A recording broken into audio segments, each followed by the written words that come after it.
Islam, peaceful greetings, everybody. You already know I am Our Bey, all rights reserved. I'm here with my magnificent bros. You know I'm here with my magnificent bro. He is. Peace of greetings. Namaste, namaste, namaste. Islam, Islam, Islam. I am Brother Hasan Ghaziel Bey here in Morocco at Northwest of Mexico. How are you? Happy Holy Venus degree to everyone. Hope you all are enjoying yourself. Let me find what I did with my pen tablet here. Actually put it in my pocket. All right, let's do it, bro. I yield. Indeed. Yeah. Happy Holy Venus to all the Muslims across the planet. Yo, this is Friday, of course, Venus, right? Venus Day. So this is the day that we were like amped about on Sunday. We probably don't seem as amped as Sunday because I'm gonna keep it real, man. I've been going in since I rose, right? Since I we rose. Both have, man. We've been doing a lot of jurisprudent research, so to speak. So that is true. A lot of phone calls had to go out today. A lot of research was done. Yeah. Even drafting of documents and stuff. However, yes, we are definitely going to get back into that metaphysical Bible dictionary. We're definitely going to take a look at some very, very interesting metaphysical terms. And for those who don't remember, probably didn't catch the prior, sessions that we had Friday. Metaphysics in the law dictionary is the science that deals with the ultimate reality, right? So we're taking you to the ultimate reality when we speak on the metaphysics, and we're just really breaking down, I guess, Bible words, right? Because we know that a lot of these stories in the Holy Bible, well, all the stories are anthropomorphic, astromasonic, right? Shrouded in poetic fiction, as well as, they're astromasonic. I think I already said that, but they're astromasonic and they're also metaphysical. So we're definitely going to get back into the metaphysical terms. We're going to touch on dying, right? So I guess we'll speak to that metaphysically, and we're also going to, I guess, get into some other terms. And I didn't really look at the list of what you had there, brother, but pretty sure. I want to know if I had dying on the list from last time, but if not, I do need to add it to the list this time anyway. So in the impromptu improv fashion, I will make sure that that's there. However, that's the first term you want to go over, right? Yeah, we could do that one just to kind of set the tone, and then we could get into following, because I think that's just very eye-opening with regard to people's perception on how they perceive that word dying, right? Or how they perceive it as far as when it's used in the Bible, whatnot. Because a lot of people don't know how to utilize the Bible metaphysically, and I think a lot of people would be freed. A lot of people would not be in certain mindsets and or situations in their life right now due to the fact that they didn't have the full scope pertaining to the word. The knowledge a lot of people don't have to it, and those of us that are charged with in order to change the people, you must change their literature. And so that's what we're doing. We're actually making sure that we're going to share that to the people and share that to you all. I am my beloved brother in whom we're well pleased. And at the end of the day, this is so that you can make yourself stronger and yourself better. None of us are here to hold your hand in anything in life that you're going through. Just because we know what we know, because I guarantee you, when I had to do writs for myself for legal and lawful situations or whatever, I couldn't call on Brother Taj and, hey, can you write this for me and I couldn't do that. However, when I went to his classes to learn from him, I donated the best way I could. Either I had finance to donate or I had my time to assist with something and making sure that I was there and being instrumental in assisting. If it wasn't direct finances at that moment in time, but I always made sure eventually it was some way, shape, or form I was contributing, not just what I could physically do. So I trust that you guys can do the same for yourselves. And if you want to, have your AstroCivics concept corrections with Brother R and myself, then, again, you're going to respect that energy and exchange that energy, because the best thing for us is to operate via, well, not operate, but to be able to conduct our AstroCivics concept correction sessions via Zoom. Because just when people want to be around you, and then people try to like treat you like some hoe or something, or try to sweet talk you, and I'm not for that. Not enough people try to do that on the phone and in the email and stuff and text messages. I don't have time for that. You know what I mean? You respect the fact that we literally wake up and then go out on these studies. You know what I mean? Like rise and shine from resting and recharging. And then when we go to rest and recharge, probably the last thing we was doing in some way, shape, or form was doing some kind of astrology and jurisprudence. So I just said that to say that. However, I'm still make sure I go and share this out, man, to everyone. I think I'm just gonna go ahead and tell other people to share it out too, guys. If if you feel like the knowledge and the information that we provide is worthy or it's important, people should hear it, share it out. I know a lot of people feel like, oh, nobody listens to me. Those who are conscious of what's going on, they try to always spread that message to their loved ones and don't seem to get favorable reply more often than not. So I understand, you probably think, I'm not even going to share this because nobody I know is watching. You'll be surprised how many people are actually watching, not saying anything. So go ahead and share that out. So yeah, and I also remember this is actually woe unto ye lawyers, right?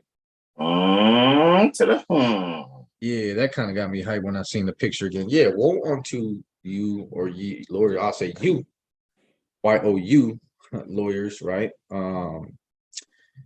Because you guys owe a debt. But I think that's a foreign debt that they have there, right? Because they're operating as foreign agents. I'm pretty sure we pulled up the etymology of Esquire before. These quote unquote attorneys, they're not lawyers, right? These attorneys, they love to put ESQ after their name there on their documentation. I don't know what it is, but they love to put that abbreviation there, right? So they confess, essentially, they're confessing to bearing a foreign allegiance, right? Having a foreign title of nobility, Esquire, which is a knight in training. And it's also a shield, right? The etymology pertains to a shield, which they are operating as the shield to the operations, right? If you try to hold a public official accountable, they will play as the shield. If you try to defend yourself, they will play as the sword, you know what I mean? And the shield. So it's like, yeah, you got to realize that court is not a place that you should be unless you're actually involved in the sport. You know what I mean? So a lot of people go to the basketball game and then think that, there's a jersey waiting for them. Right. And they got, like they're trying to go in the locker room and stuff, like they're on the team. Like you're not playing, you're not a public agent, or at least you shouldn't be acting like one. I guess if you want to be one, that's cool, but you should know that that's what you're actually doing.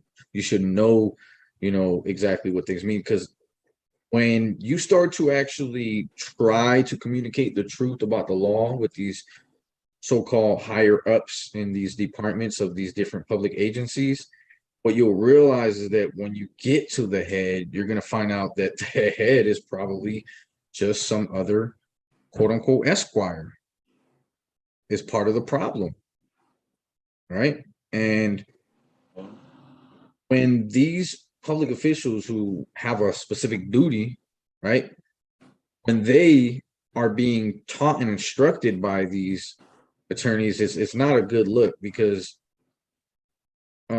frankly, it's the British accredited registry, right? It's the Bar Association, and it's plagued the judicial system here at North America, particularly the Northgate, right? Where they've usurped republic offices everywhere, right? So knowing this truth, right? Knowing what their position is, knowing that they're not lawful. They have no actual delegation of authority because the Judiciary Act never created a bar card carrying member. It did create the Attorney General position, but not these other attorneys. So knowing that, I think that's probably the first step. You got to definitely know that first. And when you know that, then you will start to be able to do your own diligence and research with regards to, okay, so I know this. So since I know this, let me look at this. Boom. You research that. And once you do all that research, now you have a better understanding on how to use their codes, policies, rules, regulations against them because they're bound to them. You're not bound to them. But it should be, it's good for you to know them so that you know how you're not bound to them. Right? But at the end of the day, woe unto ye lawyers. Islam, peace and love, mother. Mother Malika. Islam. She just came in on the spot. In the green room, chilling with us. Good day, my brothers. What's good, sis? All is well. Did you guys just get on? Yeah, we just got on. We about to get the invocations in. And then yeah, I was just sending it to you early, you know. But yeah, then we want to go in because we already got notes. Like I can show the notes real quick of what we got. We're going to go and comb through the Metaphysical Bible Dictionary, but we're touching on the second portion after Deuteronomy when we see in like the notice of liabilities and intent to sue. We're looking at Luke 11:46 through 52 and breaking it down, or some people call it breaking it down. I would like to say comprehending it fully, utilizing the Metaphysical Bible Dictionary so that we're not in these unknowing spots in our minds, so that we'll know how to like rightly use this. And so I have notes here, right? Here it is for Luke 46. I am not screen sharing, am I? Nope. So let me go and share the content. Boom, there we go. And it's about to come up in about a second. All righty, so this is what we're going over right here. All righty, so we're going to go over the New International Version, King James Version, 1599 Geneva Bible version, the Amplified Version, and the Youngest Literal Translation of the same portion in the Helios Bibliothèque, contemporarily termed the Holy Bible, Luke 11:46-52. All righty. And in some of the documentation that Malika presents on the jurisprudence gem at Lawful Living, all right, this is in some of those correspondences. All righty. So I think, and this is why I sent you the link to you lawyers. Yeah, I'm serious. Hey, look, Malika, when you see this in the Metaphysical Bible Dictionary, especially law, I think Aura wants to go over dying first, because the way that these terms are utilized, whether it's a certain term, place, name, or event in the Bible, it has a metaphysical treasure there. And I think a lot of the metaphysical treasures have been prostituted in a way that has most people bastardize metaphysical stuff because they start arguing. Yes. Over. It's like, is it real? Right? You know, when you're listening to the story, like the tortoise and the hare, or you're reading Winnie the Pooh and you're getting the moral of the story, you don't sit there and argue like, do bears really talk? Do they wear red shirts? You know, this is what people usually argue about, like things that don't matter at all, and they miss the moral of the story. Mm-hmm. Yeah, and I encounter that often. You know, I can sit there and utilize what is the poetic fiction of many different, you know, schools of thought, if I would say it like that. However, I never miss the quote unquote astro-Masonic facts. And even in saying that, I'm really saying what something actually is based on where you are in your own consciousness, where you are as far as the development of your mind and body. That's what that even means. things. You know what I mean? And a lot of times what I think has been done, and as you have said in a very apropos fashion, where people have bastardized and they prostitute these mispresented, because the presentation is off. So these mispresented, concepts, and then therefore now they're, playing telephone. You know how you sit in a circle with a teacher, and she thinks of a secret. Okay, cool, and she goes and whispers in the first student's ear to her right. And by the time everyone whispers it and it gets back to her, it is not what she started out with. It is not what she whispered in that initial student's ear. And I think it's time for us to really analyze what was actually said without interpretation based on emotion. Yeah, we get it. We're Moorish American. I am my brother R. We get it. That doesn't mean that we're holding people only to that.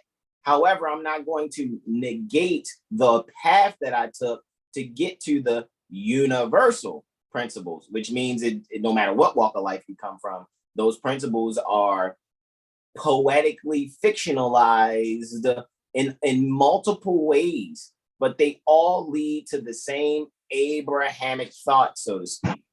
And even that was poetic fiction, what I just said, in terms of all roads lead to Abraham. In other words, all paths under which you gain some wisdom and some knowledge metaphysically is going to lead you to universal principle. Mm-hmm.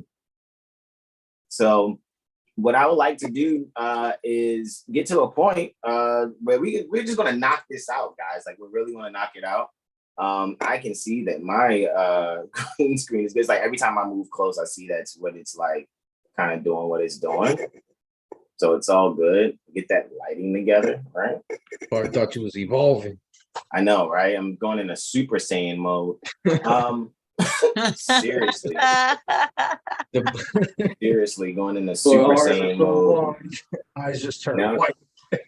You're hilarious. Now it's got me all paused and shit. All right, cool. All right, so that was a good one. Who started off last cycle? Who did start off last cycle, bro? Was it you? I think you did, bro. All right, so you're starting off. I got the first letter, you got the second letter, and then I close out. Yeah, that's cool. All right, so let's knock this out, man. Again, happy Holy Venus degree to all you beloved Muslims globally and intergalactically, because we recognize that all beings on the planet at some point in time, one way, shape, or form, if you're not a test tube baby, you were an ovum that came from your mother's ovary. You traveled the waters within her body through a fallopian tube. You hit some endometrium lining. You know what I mean? The uterus. You hit some endometrium, which lining the uterus, you moored yourself to it. So we, in that sense, are saying all beings are Moors based on the fact that action that took place, not based on some type of dogmatic belief system of some beings that look and act a certain way or purported to be falsely termed African-American, Negro, Black, colored, or sovereign citizen. Let's make sure we're clear on that. All righty. And this is me further, pulling back those covers. All righty. In a keeping Prophet Noble Ali in the forefront of my mind kind of fashion to make sure that we're clear on where, we're coming from with this. All righty. Because we're definitely not on some finger wagging dogma kick here. We are completely fully aware that we know what we know only to be able to share the universal principle. However, sometimes you can't speak to basketball players with mechanics talk. So sometimes I have to mention a layup instead of a monkey wrench. I hope you guys comprehend that I'm using the same principle despite which tool and or terminology for the game that I'm using. All righty. So with that being said, I am going to yield the floor. We're going to, was somebody about to say something? No. Okay, I'm going to extend all 5 appendages on my left hand, just the index and middle and right. I'm going to face east, which is metaphysically in harmony with, going within. And we're going to repeat after Brother R. Mulaba Bey, either aloud or in your heart, whichever one is up to you. As we do the invocation and turn to Moorish American prayer, Islam. Islam, repeat after me. Islam. Allah, the Father of the universe. Allah, the Father of the universe. Father of love. Father of love. Truth. Truth. Peace. Peace. Freedom. Freedom. And justice. And justice. Allah is my protector. Allah is my protector. My guide. My guide. And my salvation. And my salvation. By night. By night. And by day. And by day. Through his holy prophet. Through his holy prophet. Noble Drew Ali. Noble Drew Ali. Amen. Ameen. All right, guys. That's what we just went over here in the administrative functions, page 48. You got your hands on administrative function from rvbaypublications.com. One of 3 websites we say that the people only need to really spend their time studying on. Other 2 are 7hillstar.com and lawfulliving.com. All right. First letter to be read in every meeting is here on pages 84 and 85. Pertains to the Moorish Holy Temple of Science administrative functions. The following is a letter written by Prophet Noble Drew Ali on the 18th day of January, 1928, Anno Domini. He commanded that it be read before every meeting. Administrative functions, Moorish Science Temple of America, Home Office, 3603 Indiana Avenue, Noble Drew Ali, founder, Chicago, Illinois, January 18th, 1929. To be proclaimed in every meeting, dear brother Islam, I am glad to know that I have few faithful Moors among you all, and I desire for them to know the truth and the divine truth. There's a host of jealousy, quote unquote, about me in the movement now by the same people of our side of the nation, with L's and days, but obviously are telling you to be a secure party creditor. About me in the movement now by the same people of our side of the nation that claim it was only a joke and unreal. But now, since they have found out from the government officials and the nations of the earth that this is the only sole foundation that all Asiatics must depend upon for their earthly salvation as American citizens, not not United States citizens, American citizens. They are working every scheme that they can to disqualify me so they themselves may take charge of the situation. I've notified these things. I've notified all these things to you long ago in the past. It is through the faithful Moors that contribute to the movement and uplifting funds. The ones that paid their divine respect to me and the movement will be remembered. That is why I'm calling upon all faithful Moors to increase their faithfulness to me, your prophet, and your divine Moorish movement. I need finance and I need it bad. Never before have I needed finance as badly as I do at present, that I may shove aside the discord that is facing the mothers, because that's where nations come from, or the nation in general, because one mother's breasts have given us all suck. It all comes through jealousy because of my, quote, fame and nobility, end quote, period.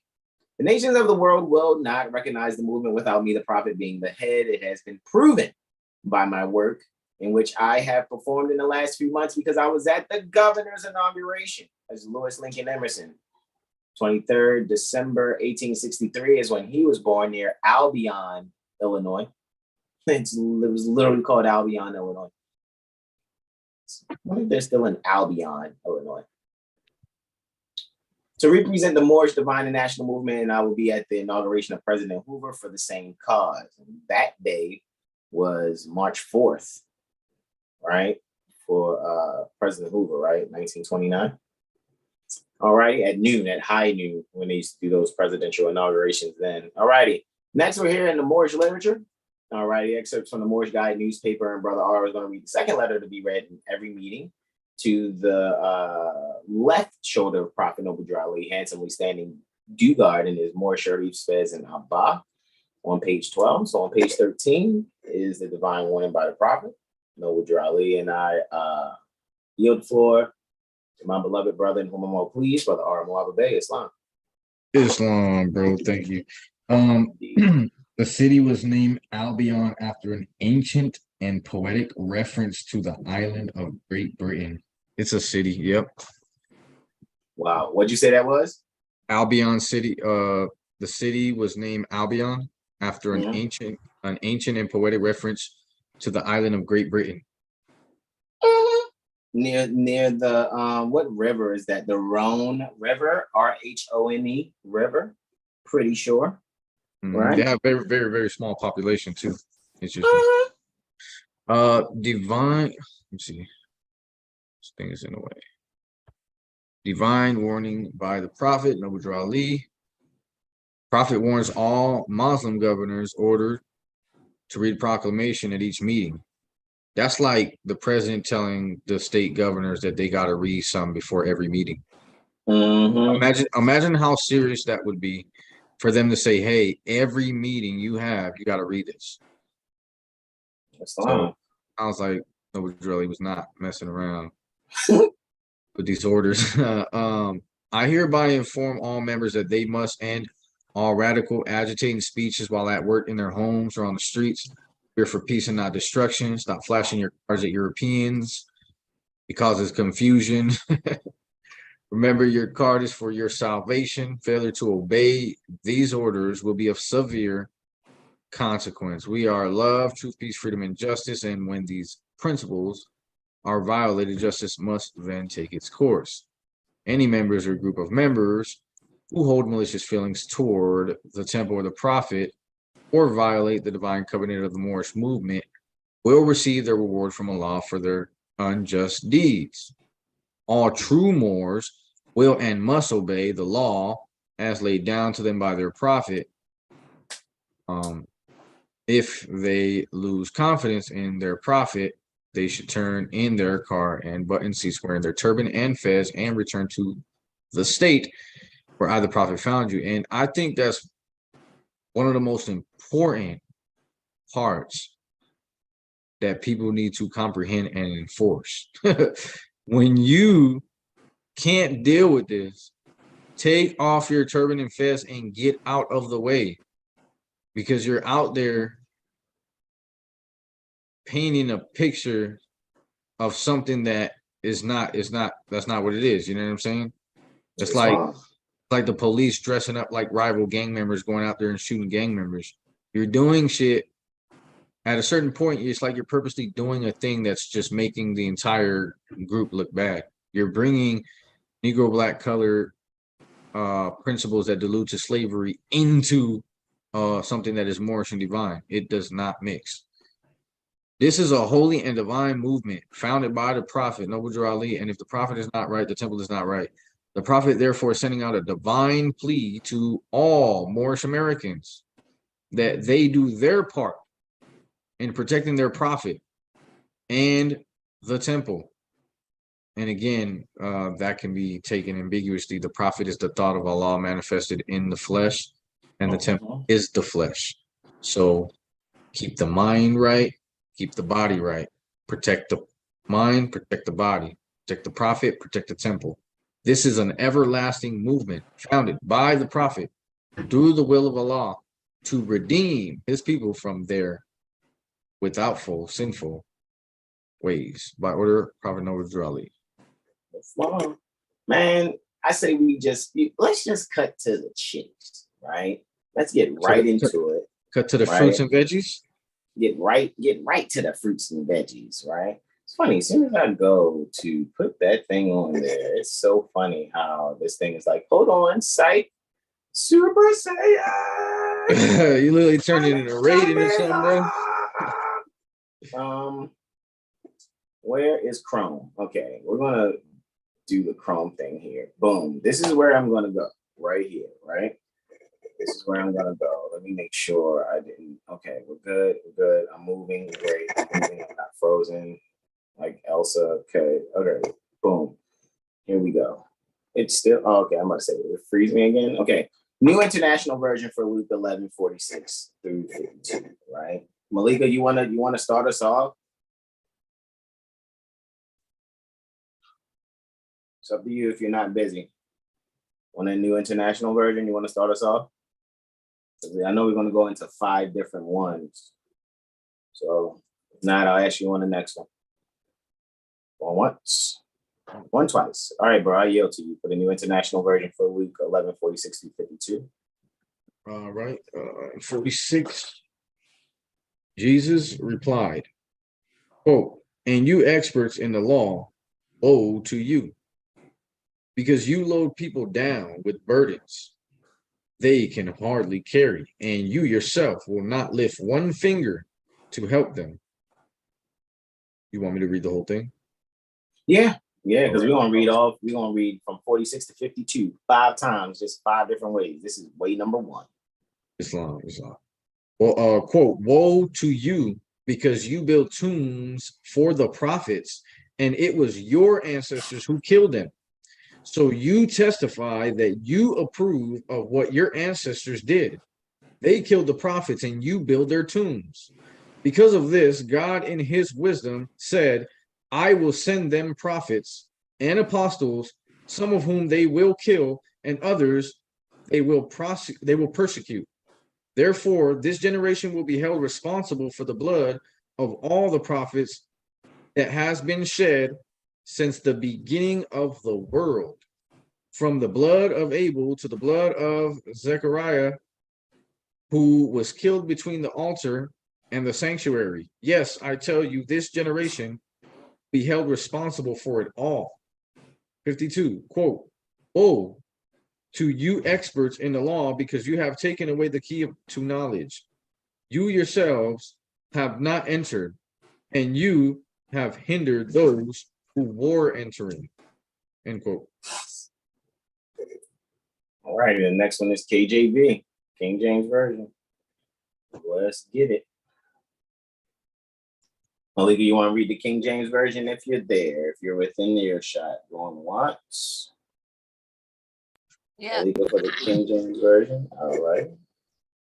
I yield to you. You gotta scroll down. My internet is going in and out, but Oh, okay. that better? And he said, woe unto you also, ye lawyers, for ye laid men with burdens grievous to be borne, and ye yourselves touch not the burdens with one of your fingers. Woe unto you, for ye build the sepulchres of prophets, and your fathers killed them. Truly ye bear witness that ye allow the deeds of your fathers, for they indeed killed them, and ye build their sepulchres. Therefore also said the wisdom of God, I will send them prophets and apostles, and some of them they shall slay and prosecute, and the blood of all the prophets which shall shed from the foundation of the world may be required for this generation, from the blood of Abel unto the blood of Zacharias, which perished between the altar and the temple. Verily I say unto you, it shall be required of this generation. Woe unto you, lawyers, for ye have taken away the key of knowledge. Ye enter not in yourselves, and them that were entering in ye hindered. Wowzers. Okay. I got the GNV, the 1599 Geneva Bible. Appreciate you both. All righty, here we go. 1599 Geneva Bible. All righty. And it has like footnotes here, so I'll do the footnotes also. 46, and he said, woe be to you also, ye lawyers, for ye laid men with burdens grievous to be borne, and ye yourselves touch not the burdens with one of your fingers. Woe be to you, for ye build the sepulchres of the prophets, which again is tombs, all right? And your fathers killed them. Truly, ye bear witness and allow the deeds of your fathers, for they killed them, and ye build the sepulchres. Therefore said the wisdom of God, I will send them prophets and apostles, and of them they shall slay and persecute away, that the blood of all the prophets shed from the foundation of the world may be required of this generation, from the blood of Abel until the blood of Zechariah, which was slain between the altar and the temple. Verily I say unto you, it shall be required of this generation. Woe be unto you, lawyers, for ye have taken away the key of knowledge, ye entered not in yourselves, and them that came in ye forbade. The footnotes for the first one, for A, for 47, woe be unto you, for ye build the sepulchres of the prophets, and your fathers killed them. A, Luke 11:47. Hypocrites honor those saints when they are dead, whom they most cruelly persecute when they were alive. Man, if that ain't the truth. B, from 48, from 11:48, where it says, truly ye bear witness and allow the deeds of your fathers, for they killed them and ye build their sepulchres. When you persecute God's servants, right, which we know is to call upon servants, or the divine mind from which you call upon, actually, you put that together. Like madmen, even as your fathers did, though you color it with the pretense of godliness, yet notwithstanding, yet unconstitutional, in that you beautify the sepulchres of the prophets.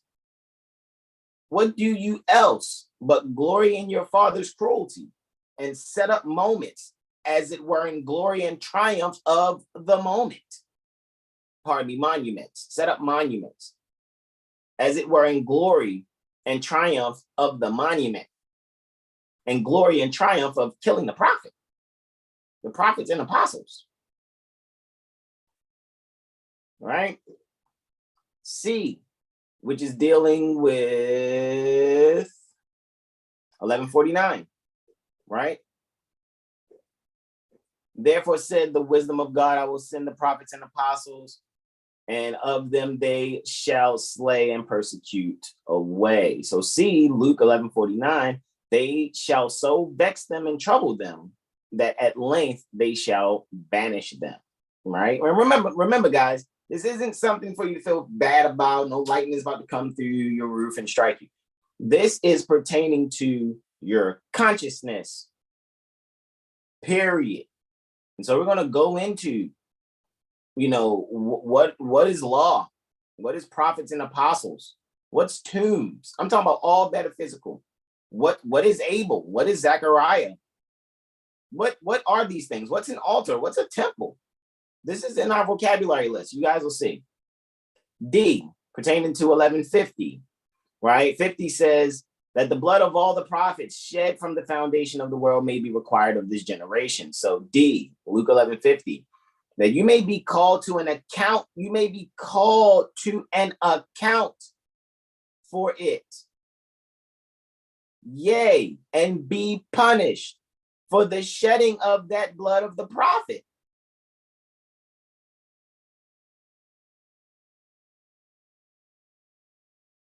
So just because your fathers did it and you build the tombs, guess who got to pay for that shit? Those that were cool with it. It's those that are finding glory in their father's cruelty. Those that built the tombs. Mm-hmm. Mm-hmm. And the anthropomorphic context of this allows you to compare it to, real world situations.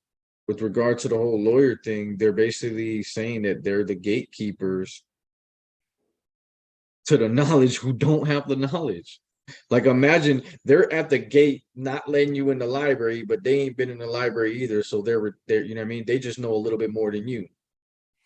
And then they're getting their ass kicks by what I like to call, from the jurisprudence gem, NOLANDITS, NOL and ITS, notice of liabilities and intent to sue. Mm-hmm. That one seems to shut them up every time. Like, this is why we say, those of you that are don't be talking about my favorite guru. Don't y'all be throwing shade at my favorite guru.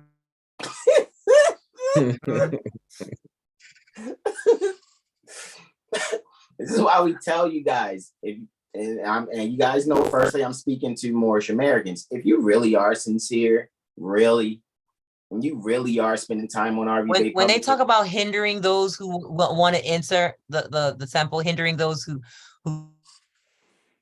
are seeking the knowledge, right? They go not in themselves, and they hinder those that are seeking. Those are the ones that you could really tell they're the gatekeepers, because, you know, I mean, I just can't stop thinking about that video that we went over, because I haven't listened to people saying that type of stuff and speaking out of two sides of their neck in so long that I forget it's out there. You know, people will show you clearly that they understand the issue, and then when they sneak in their BS solution, you won't be able to decipher that it's BS. Exactly, and that's why people be like, "Oh man, But it's when they tell you stuff like it's $250 to talk to me, and it's $5,000 to join my private study group." I think that's hindering. I think that's hindering in the entering into. Yes, Indeed. It's definitely hindering, especially when there's those of us out there like, yo, you know, it's a resource over here that you can just, you know, get for free first before you do X, Y, and Z. There's been these resources laid out to you from 3 different resources now that we're saying, 3 different websites. You can get some things for real, like nearly for freaking nothing. Is just things you can observe, download. You know, like Malika's got a new Rumble that you guys can check out. Go to rumble.com, look for Lawful Living. You can check out the As Above, So Below videos there. You see what I'm saying? If you don't want to do your whole, well, why I gotta transact to be a part of Lawful Living? To keep you fucking double talking trolls out of it. You know what I'm saying? And then the ones that do want to come, you're gonna get bollywopped anyway. It's tons of people that's part of our Lawful Living community. They still want to keep the lie alive. But I'm going to transact as the secured party creditor. Look, whatever, lady or brother, whatever. You let us know how that goes for you. You know what I'm saying? Because I get it. Sometimes people just got to keep their lie alive. Like, hey, this hypnosis is working for me. I'm going to keep doing my magic spell this way. Shem Salabim, Abracadabra, you know, Shazam. That okay, dude. Go ahead. All right, do your thing. But you know, there's 3 large bodies of water over here you could drink from. Nah, I'm gonna filter the shit out of this one with my shirt and drink it. we are programmed to be attracted to You said be attracted to what? We're programmed to be attracted to exclusivity. Yeah, that's bullshit. The good stuff must be what is exclusive. The real knowledge is what is in VIP. You know, That's it's like what the it's like what the sheriff asked Sharon, our friend-in-law, and like, oh, if it was how you guys say it is. And I think it's so strange they always say that, if it's how we say it is, when we're reading from the rule book. It's like, I'm not who's saying this is how it is. Exactly. I'm just reading where it says how it is. When we're telling people that it says in the code, not that I just feel this way, that it only is applicable to federal agents. I mean, I still can't get over that when Ara pulled it up in, what is it, Nevada? And it's like, it says right here, only federal. I mean, I couldn't believe it. It's telling you plain, only state agent, only municipal corporation, contractors and agents right there. Federal. And people are out here not knowing how to beat a traffic ticket after they go through some SPC process. And it's like, you did all of that, but didn't read the free stuff on the internet. Mm-hmm. The exclusivity bullshit. It's gotta be unobtainable by just any and everybody. Yeah, well, that's why it's called an open secret. It's open to those that can see and are interested, yes. and it's secret to those who can't see and are not interested. Yeah, you got to be a federal. If you can't see what's right in front of your face,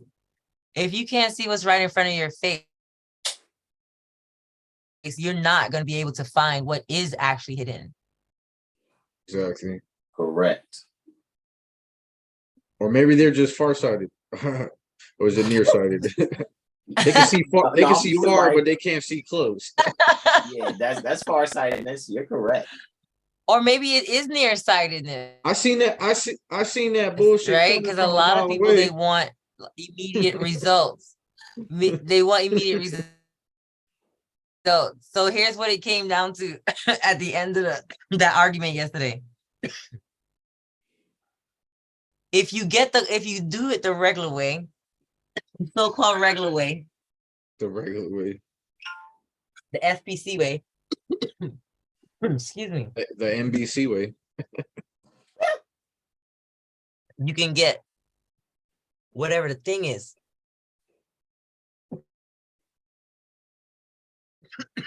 Be a subject. Don't forget that. Indeed. I think Malika's getting herself together. Get some water, Malika. Yeah. What Let me say. Yeah. Got to be federal, state, municipal, or tribal. Yeah, some type of federal agent. People Yeah. really think that Indian stuff is going to free them up, man. When you're Indian, you're saying that you are a Federal Reserve agent. That's why they be on Federal Reserve Asians. Federal You're Reserve tribal. Asians. So that's what I was looking at too. How the fact, like, when it says one person who maintains a household or two or more persons who maintain a household, first of all, a household is an association of persons. Correct. And then on top of that, a household member is an association of persons, or a person who lives with and is related by a legal process to a state, federal, municipal, or tribal worker, which even includes contractors contracted with federal, state, municipal, or tribal employees or agencies. So, Wow. if a construction company contracts to build a new post office and they're contracted with federal workers or federal employees, that contractor is now considered a federal worker. Wow. And if you live with that contractor, then So they're hold saying, on. So time out. So the contractor would be those building the sepulchers for profits. Go ahead. Jesus Christ. Absolutely, because that's where they're gonna those are the places where they're gonna try to crucify those beings that are trying to enter, right? Islam. To the knowledge. So yeah, it's like they're playing gatekeeper, but if they had the knowledge themselves, they wouldn't be playing gatekeeper. Got to be ignorant to it. You got to be ignorant to a certain extent. You can't be that smart if you have so much information and you don't want to share it. Like, that doesn't even, you don't want to help people. You literally want to stop people from it. Like, come on now. Can't be that smart. Or they have so much information and they don't really know how to utilize it themselves. So it's like, since I don't know how to use it, nobody's going to know how to use it. And I think that shit right there is the stupidest, man, because in that sense, that's trash to that being then. So make it someone else's treasure. You know what I mean? Just throw it away. Why hoard it?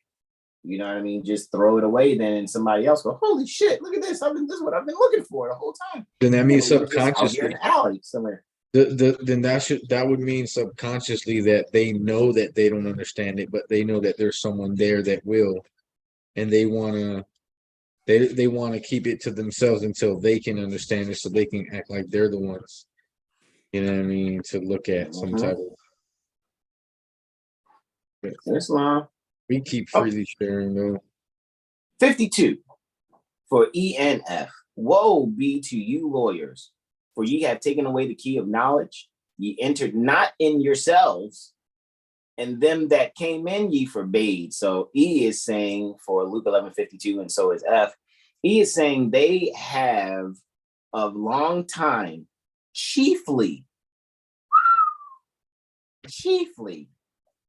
That means like they have to supremely do it, have this plausible deniability, like just moving forward, like it's like if it's almost like if you didn't know, but you filled out an application to work for these types of beings, and it's like if you're not with the plausible deniability game, you're gonna get fired. And so now, since you don't want to get fired and you think you need to make a living this way, guess who you are now? You're a sepulcher builder. You're a tomb maker. You're now a federal contractor, a state contractor, a municipal contractor. They have a long time chiefly hindered the people from entering into the knowledge of God, right? The knowledge pertaining to the divine mind, therefore, for you to call upon things that are not in your life so that you can have them be in your life, which ought to be the well, if you don't like what we got church. going on over here, you can just go live in a cave. You know, you don't have to do what we doing over here. I can ask my baby, hey baby, hand me these 2 sticks. I mean, rub them together with some dry. We got some more dry leaves over there in the corner of the kitchen, right? That's what I'm supposed to be doing. And she gotta have this little splinter and a rock.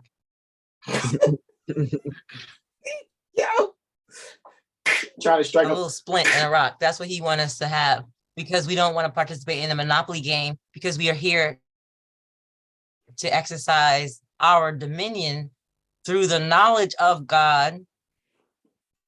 I mean, should we be forced to play make-believe? Do we have to be forced to play make-believe? Like, okay, I pretend that I'm apparently the answer is yes. Unless you want to go live in a cave. Unless you want to go live in a cage or live under a bridge. Well, how about we just pretend that I paid then? Let's do that. Let's just pretend that I paid without me handing you anything. Since we're gonna play pretend, let's just pretend that an eviction order. Well, that's what I basically asked I just asked the car dealership that basic question. I wrote it. I haven't sent it to them yet.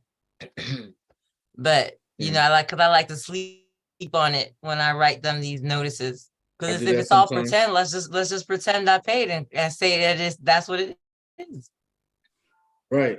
Since you're gonna pretend that you got paid when I give you a note and a debt is not paid by a note.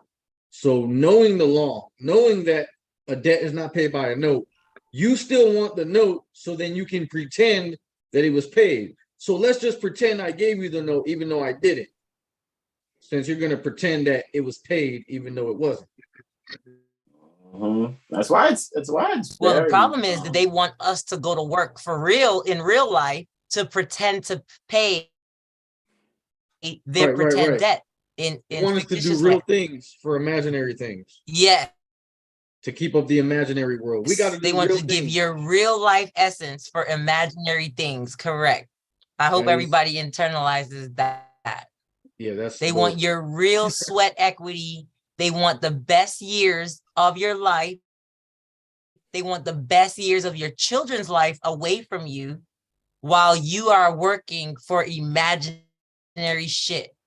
They steal your dominion, trick you to go to work so they can sell it back to you. Jesus, Bruce Lee Christ. Man, Malik, people really cannot get over the fact that we are here to have a leisurely life. We're here to eat good food. We're here to have good sex. We're here to make plenty children. We're here to enjoy the world. We're not here to be pushing papers and buttons and all this bullshit that 80% of people do. 80% of people don't do any real shit in this world. They're not the ones laying the roads. They're not the ones inventing anything. Mm-hmm. Real talk. They're not cutting lawns. 80% of people's not doing that.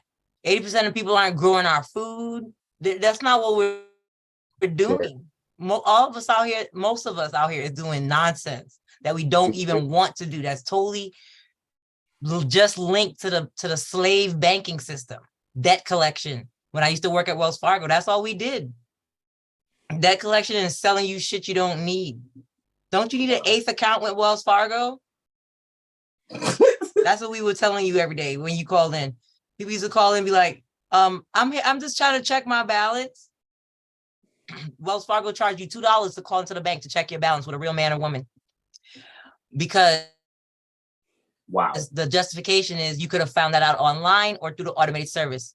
So if you call and you got me on the phone and you only had $9 in your account, now you got $7 in your account just because you decided to talk to me, unless I waive it. See what kind of bullshit that is? Amazing. And then they want me to take 200 of those calls, but they weren't paying me $200 a day, right? I get to take 100 calls, charge everybody $2, unless I sold you something. If I sold you something, then the $2 automatically waived.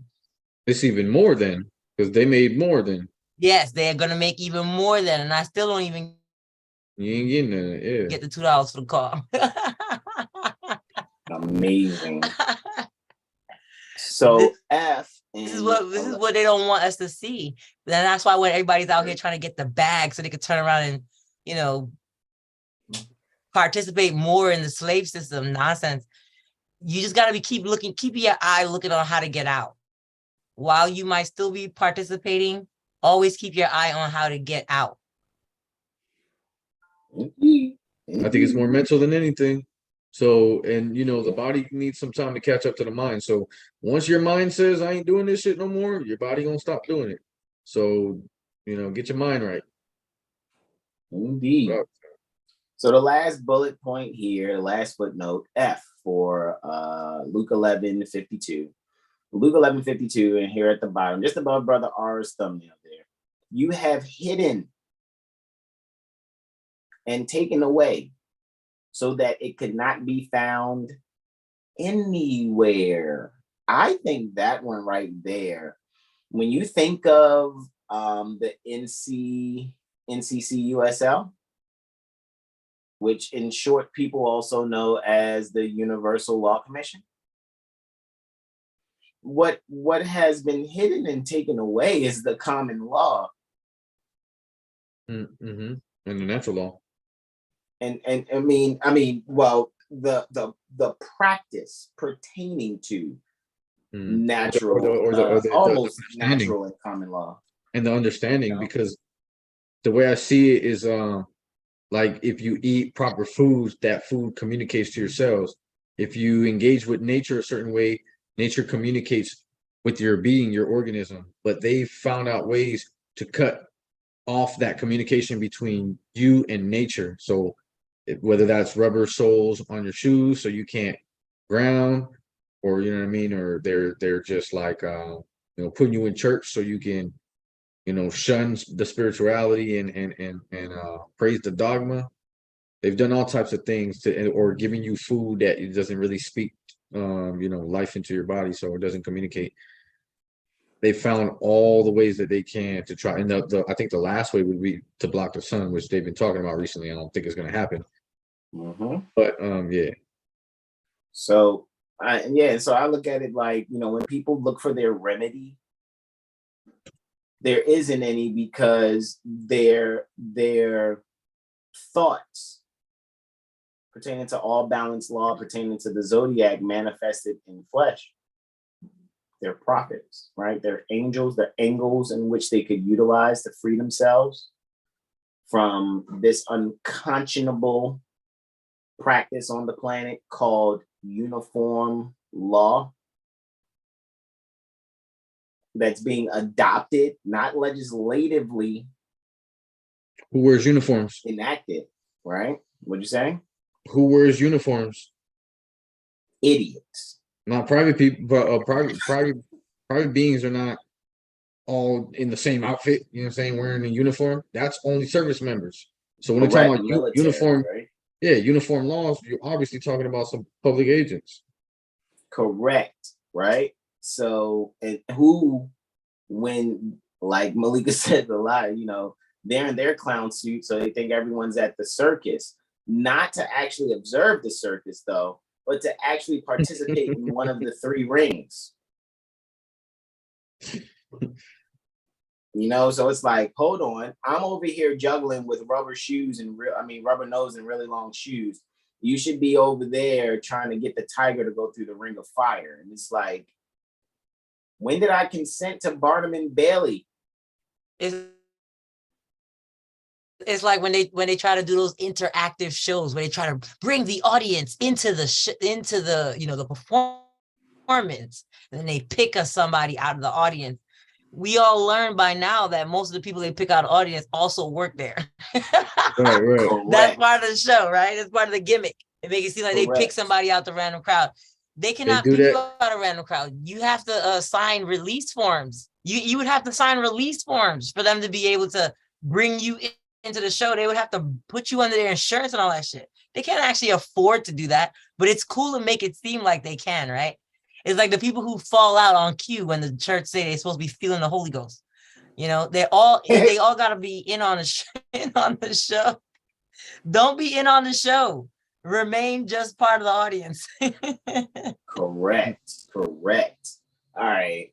We're done with the Geneva version. We're going to kick into the Amplified and then end off with Young's Literal Translation and go right into some vocabulary in the Metaphysical Bible Dictionary. So you can see what these words in these Bible versions actually denote so that you can be taken out of the mysticism and dogma belief of it all. You know what I mean? Like, seriously, if you are mature enough to do so, those of you that are viewing. Which, by the way, let me finish sharing here on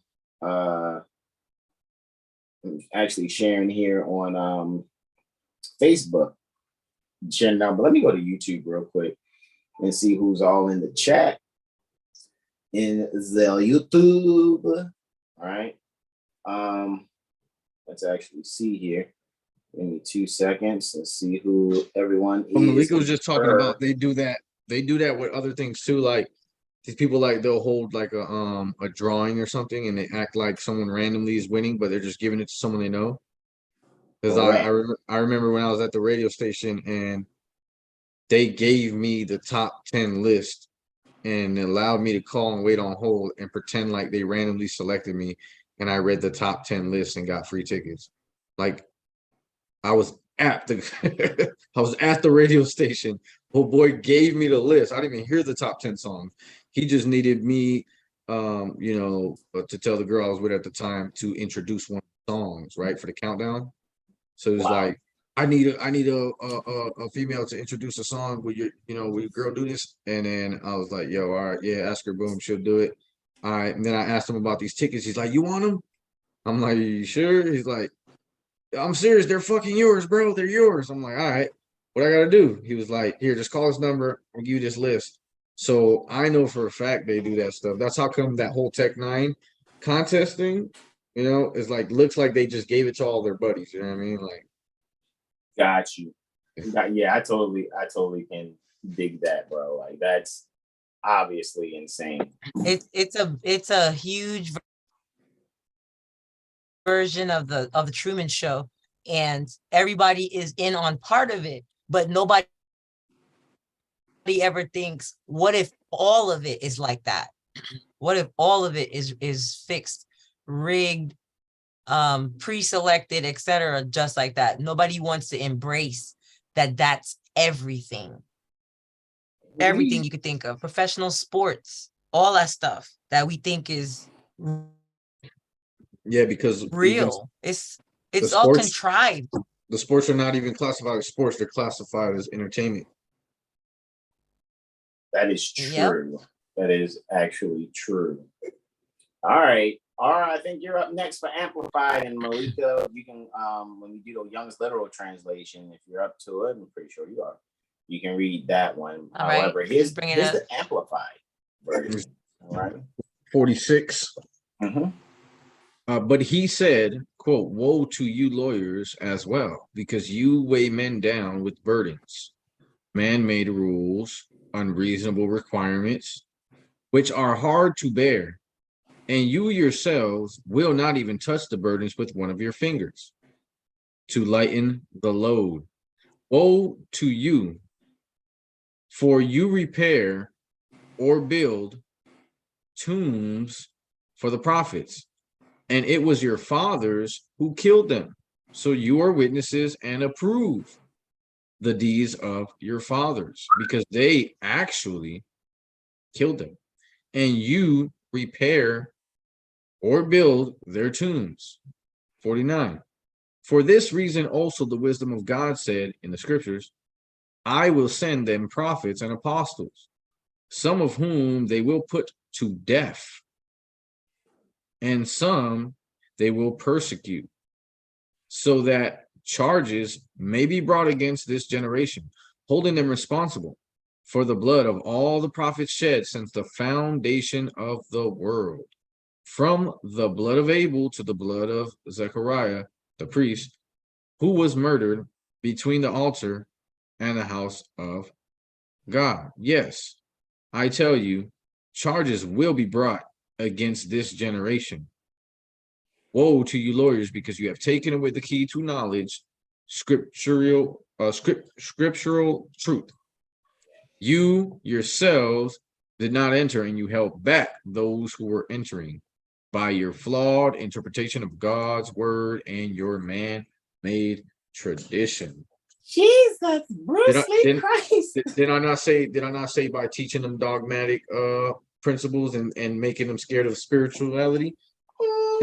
Which would be spiritual truth, scriptural truth. Islam. Shout out to Seven Judah. This is all the courts right here. This is all the probate court, especially as like what they're talking about right here about repairing and building the tombs. That's probate court.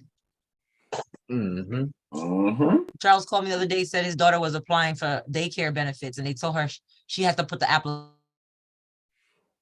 application in the probate court. She had to put the application in the probate court. Whoa. Is that what you said? If you want to apply for assistance to apply for assistance for daycare services in Kansas, they make you apply at the probate court. What's going on? Yeah, that sounds wild. That's the address to where they want you to send the application. Yeah, that's wild.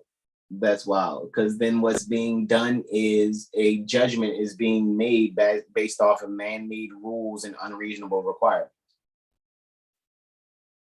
Without consent? What was it? Well, definitely without comprehension of what you're consenting to. You don't have without consent, capacity of standing. That's why I keep telling everybody that what tipped me off is when they tried to give me a ticket and invite me to the public safety building. That's just how I would feel if I say, hey, I want to apply for daycare services, and they tell me I got to go file it in probate court. I'd be like, why would that be where I'm going? Why would that be where this transaction is being held, adjudicated? Like, why there? Yeah, what's being proven? If they would have told me I was in the traffic court or something, I might have been like, okay, they traffic or transportation or something. But when they said public safety, I was like, that sounds like where if you were the policy officer, you were supposed to go, or if you were like recklessly driving the fire truck or something like that. Like, like you a bus driver that miss your shift or something. That's what it sounded like to me. You belong at that public safety building. But that's what I'm like, I'm not going to no damn public safety building. You ain't gonna catch me in there. I don't have nothing to do with public safety. They won't even let my mail in there. They returning your mail? Yeah, but it's all good. I talked to the woman at the post office, and she changed her tone when I told her about her international mailing man, and she's like, I'll get this to a higher up. And I'm like, good. But it's so funny because the principal got my correspondence. The principal got the correspondence because I sent it first 2 days before I sent 13 courtesy copies. So you send back 4 courtesy copies, and they're all from Department of Public Safety, all the returned ones, but everyone else got their correspondences, including the governor, so on and so forth. So it's just really funny how, and it's the more funny part is that the principal received my correspondence through the post office that is now rejecting them to the same mailing location. Yeah. So it's like you already delivered it. Oh, what's that? Oh, okay. Oh, okay. I'll talk to the superiors. Yeah, you do that. Flat out. Like it's been amazing. And just real quick, guys, before we get to this Young's literal translation. Seven, Javon, Antonio, Mother Sahar, Brother Derek, Mother Janelle, Dunn, Michael, and Brother Tyro. Peace and greetings and happy holy degree to you all. Okay. So here we go. Let's go to the Young's literal translation, and we'll yield the floor to Malika on that one. Let me move that advertisement so I can scroll all the way down to the YLT, right? And hit go on that. Okay, here's the Robert Young's literal translation. Here we go. We yield to you, Malika. All right. And he said, and to you, the lawyers, woe, because ye burden men with burdens grievous to be borne, and ye yourselves with one of your fingers do not touch the burdens. Woe to you, because ye build the tombs for the prophets, and your fathers killed them. Then do ye testify, and are well pleased with the works of your fathers, because they indeed killed them, and ye do build their tombs. Because of this also the wisdom of God said, I will send to them prophets and apostles, and some of them they shall kill and prosecute and persecute. And the blood of all the prophets that is being poured forth from the foundation of the world may be required from this generation, from the blood of Abel unto the blood of Zacharias, who perished between the altar and the house. Yes, I say to you, it shall be required of this generation. Woe to you, the lawyers, because ye took away the key of knowledge. Yourselves ye did not enter, and those coming in ye did hinder. Now, we just got through that list pertaining to the New International Version, right? The King James Version, the 1599 Geneva Version, Amplified Version, and the Young's Literal Translation Version, right? Our vocabulary words in the Metaphysical Bible Dictionary by Charles Fillmore is law, burdens, prophets, apostles, Abel, Zacharias, altar, and temple, but Solomon of temple, right? Right? Mainly. So I guess I should put, of right there. So, or temple of Solomon, or maybe I should do an apostrophe S, right, for Solomon's temple, right? I'll put that there. However, I think firstly, Brother Aura would like for us to read dying. Yeah. All right. And that's on, I'm not sure which page that's on, bro. I forgot the page too. Right. My apologies, bro. But we'll find it. Yeah. So that's the first one. Then we'll go into law, right? Especially while we have Malika here for for the jurisprudence gem for lawful living. I think I'm going back into Super Saiyan mode here. Yeah, absolutely. Absolutely. All righty. So your fez was white, man. So I didn't want to, you know what I mean? I ain't had no problems with that, you know what I'm saying? I'm going into Super Saiyan mode here. All right, so cool. That's what that happens. I just noticed it's just kind of like my iPad just battling for priority here, but it's all good. All right, so here we go. Let's go back to here, right? And the page that we're supposed to be on for, okay, we're looking for dying, right? I'm in the D section. However, let's go. Okay, that's E. Oh, you know what? I was rather close. Boom. It's right above East, right? Let me make sure. Okay, so it starts here on page 247, right? So let's just do that. Let's do 247 out of 1,045 pages, right? Just have that as a note there, right? And it is dying that we are reading. And hey, we yield to you, bro. Like seriously, dying, death, second death. That's where we're starting. Revelations 2:1. We yield, bro. Islam. And real quick, I just want to tell you, if you remember, if I forget, remind me. I want to show you some that needs to be edited on a certain website. I'm going to show you my thoughts behind that. And I don't know how we missed it before, but I definitely gonna want to show you that later. But all right, dying, death, second death, Revelations 2:11. Metaphysical. Dying is the name that we give to that state of negation in man's consciousness, wherein he no longer can retain possession of his body. Death is always the result of a failure to recognize, to call upon, to invoke God as the source of wisdom and life. When the soul falls short in this respect, it sins. It goes outside of itself. All right. And there is a physical dissolution that is but the outer symbol of mental negation or spiritual inertia. This death or dissolution of the body is the second death, over the meaning of which church people have so long contended. The first death is where the consciousness has lost sight of spiritual wisdom and sunk into the belief that to call upon and invoke God is absent from man and the universe. This belief is the being dead through your trespasses and sins.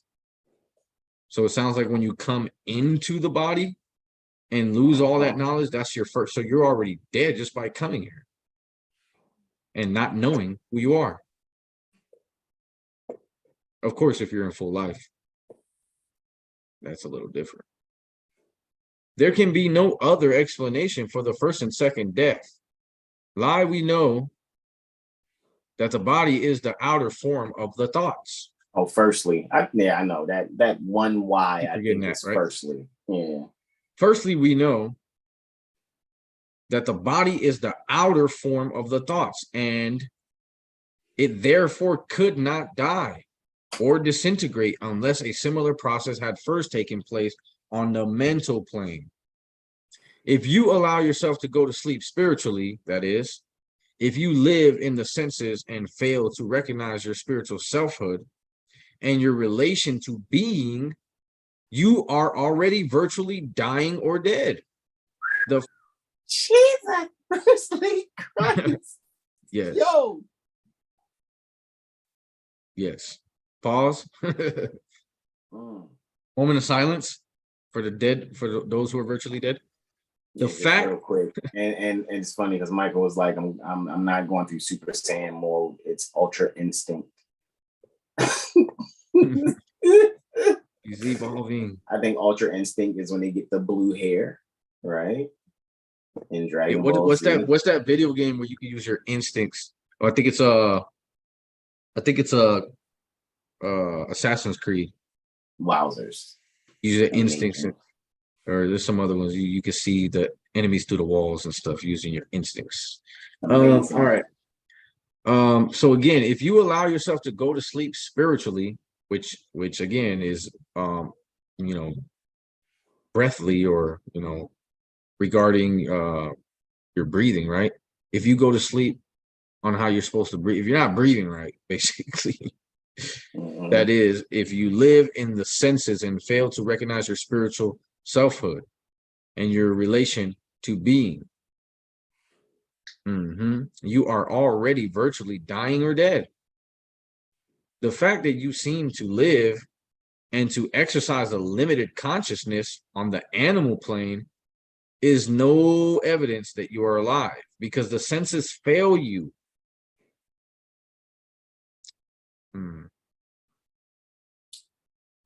Is it supposed to say earlong? Earlong? Earlong? Yeah. Earlong. Earlong. They will dissolve, and you will then experience the second death. Dying, the state of negation in man's consciousness, wherein he is failing to retain possession of his body. So again, you're not losing your life, you're losing your body. When you so-called have that, that second death. Dying to self signifies man's, and then hold on, if you go back to your Okay, so if you're in a living, spiritual state, and then you enter the body, right? That's the first death. And then you fail to, recognize your spiritual selfhood. And they're saying that's the second death. Wouldn't the moment you leave your body, wouldn't you be coming back to life actually? Not dying? Wowzers. Right? Unless there's a third death. You know what I'm saying? Wowzers. Ultra Instinct is white hair. That is correct. I'm pretty sure if my son heard me say blue hair, he'd be like, nah, it's the white hair. Just like Michael said. But go ahead. Yeah, I yield. Dying to self signifies man's willingness to die to the little personal self so that he may be absorbed into divine mind, to lay down the mortal thought, of life, and to take up the spiritual idea, take it up, of life opens the door to the realization that the I am has creative power and can express the life manifestation in divine order, to call upon and to invoke God. Wow. And that's just from the term dying, guys. That's why I said, bro, they had to get that one first. It's long. I can't knock that, man, at all. Right? I guess I'm back in Ultra Instinct right now. So, however, let's go to page 570, right? So are these gatekeepers, or are these beings who are, holding the key to the knowledge, not going in themselves and keeping others that want to go in out? Are they dead virtually too? Is that what it is? Basically. I want to sidebar real quick too, so to speak, sidebar, right? I just want to just give something like here also, where before we go into law, and I think, I'll like Malika, you can take over on this one for law, seriously, because when it's read what law is metaphysically, Jesus, Mary, and Joseph, like it should really click for those of us that are sincerely studying. However, let me first just mention Latin, right? Latin from Latin. Broad place, language of the Latini. That's what it says. Inhabitants of ancient Rome. It says here, which I think is pretty interesting, because when people say a dead language, and we just finished reading dying, I don't think you're going to think like dead language like it's not being utilized. I think it's speaking to your subconscious mind. It's like it's dead because your consciousness it's basically like you forgot about it, just like you haven't reached your spiritual whatever, you know what I mean? So you're dead. Well, the language is considered dead because they haven't revived it, basically. They haven't been using it. Yeah, straight up. It's funny too. Just above Latin is La Sharon, and I think Malika just recently mentioned Sharon, Queen of Torts, from our lawful living community, right? It's this thing that's funny, right? I guess this is just always happening every time I go to change the what is that? The pages and stuff. It's pretty cool though. I ain't gonna lie, it's pretty funny or whatever. It just made me mean I have to just adjust my lighting, but it is what it is. All right, so here we go, right? Latin, the native language of the ancient Romans, not just Romans, ancient Roman, which is a little different. It is now a dead language, but is taught for educational purposes, since many of our modern words are derived from its roots. So it's not really dead. It was one of the three languages in which was written Pilate's superscription that hung over Jesus on the cross in John 19:20. Metaphysical, the fact that the title Jesus of Nazareth, King of the Jews, and I know in Hebrew is Yeshua HaNazarim V'Melech HaYudim. That's what it is in the Hebrew or the Hebrew. Yeshua HaNazarim V'Melech HaYudim, right? was written in the languages, was written in three, languages, signifies that Jesus Christ's truth, life, perfection, immortality, expressed and demonstrated throughout man.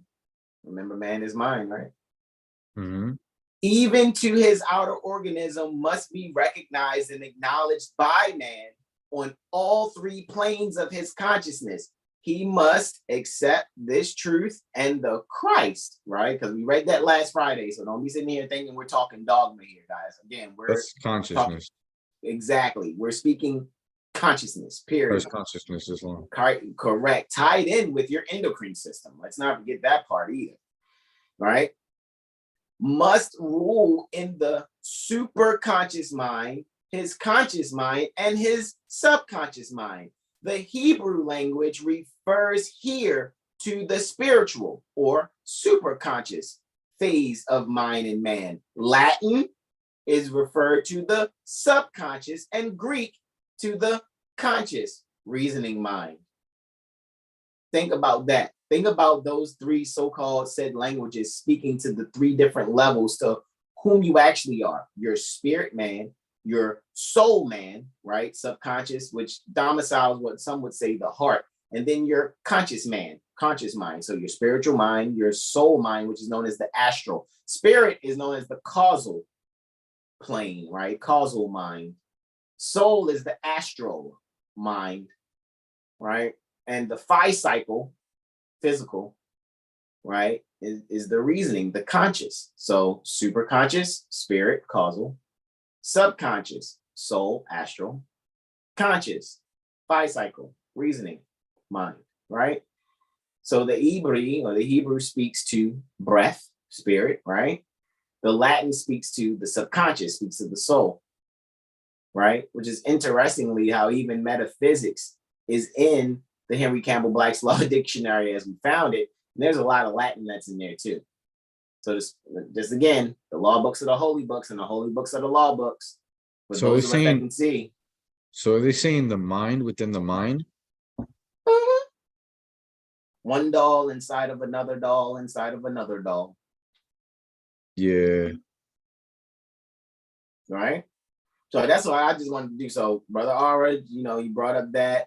I know here on page 570 is law. So that was starting from like 569, where Latin began. And I figured, hey, it's just right here. So just let me highlight it and I'll remind myself where Latin is, right? However, law, right?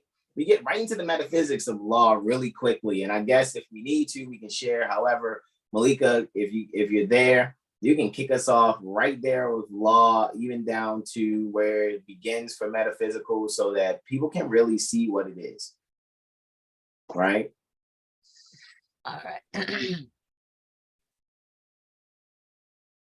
Law, the faculty of mind that holds every thought and act strictly to the truth of being,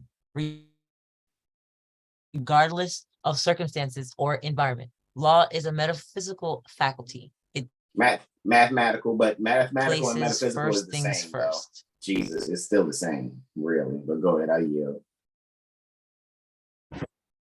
Law, metaphysical. The law of God is the orderly working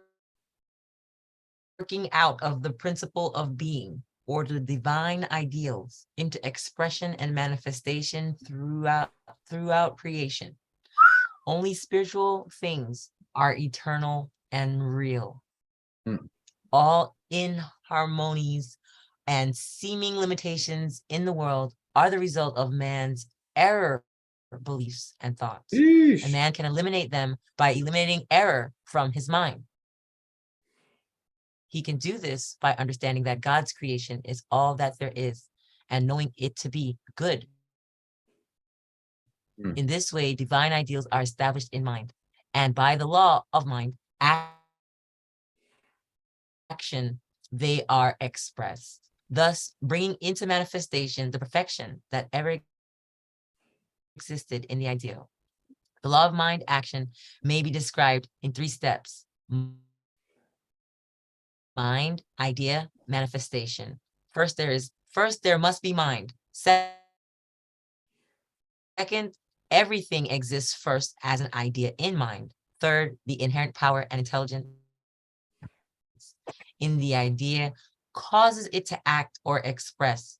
And when it is expressed, we have the manifestation, see creation. To serve the Lord is to keep the divine law, the law of right thought. It has come to be recognized as a law of mind action, that men become like that which they behold. They manifest that which they mentally see. One who knew this law wrote, quote, "Nothing foretells futurity like the thoughts over which we brood," end quote. The heart is the subconsciousness of man. The law of Jehovah are written on the heart by man's meditating on and realizing spiritual ideas as the reality of his being. Law of mind are just as exact and undeviating as the laws of mathematics. To recognize this is the starting point of finding God. Man does not make the law is, and it was established for our benefit before the world was formed. Back of the judge is the law, out of which he reads. Law, whether natural or artificial, are but evidences of an unseen power. The development of man is under law. Creative mind is not only law, but is governed by the action of the law that is set up. We have thought that man was brought forth under fiat or edict. Wow. That's what I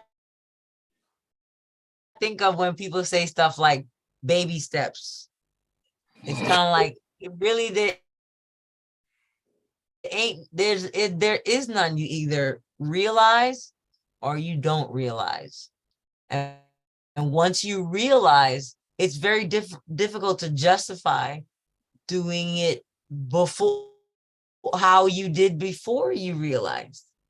That would be going back to the state where the prophet found you. Edict of the great creative mind that can make or unmake at will, or change its mind and declare a new law at any time. But a clear understanding of ourselves and of the unchangeableness of divine mind makes us realize that everything has its foundation in a rule of action, a law that must be observed by both creator and created. Woe unto ye, lawyers. Yeah, definitely go back to that last page, bro. I'm glad I didn't go to law school. I was so close, and then Sonny saved me. All right, that sentence right there in the middle, man. That's second sentence in that paragraph. It says, and I'm gonna say to call upon, because that's what God denotes. It says he can do this by understanding that to call upon creation is all that there is, and knowing it to be good. In this way, divine ideals are established in the mind, because you're calling upon, you're invoking that creation in your mind. By the law of mind action, they are expressed, thus bringing into manifestation the perfection that ever exists in the ideal. Didn't it just say that in dying? Remember when we were reading dying? Thus bringing into manifestation the perfection.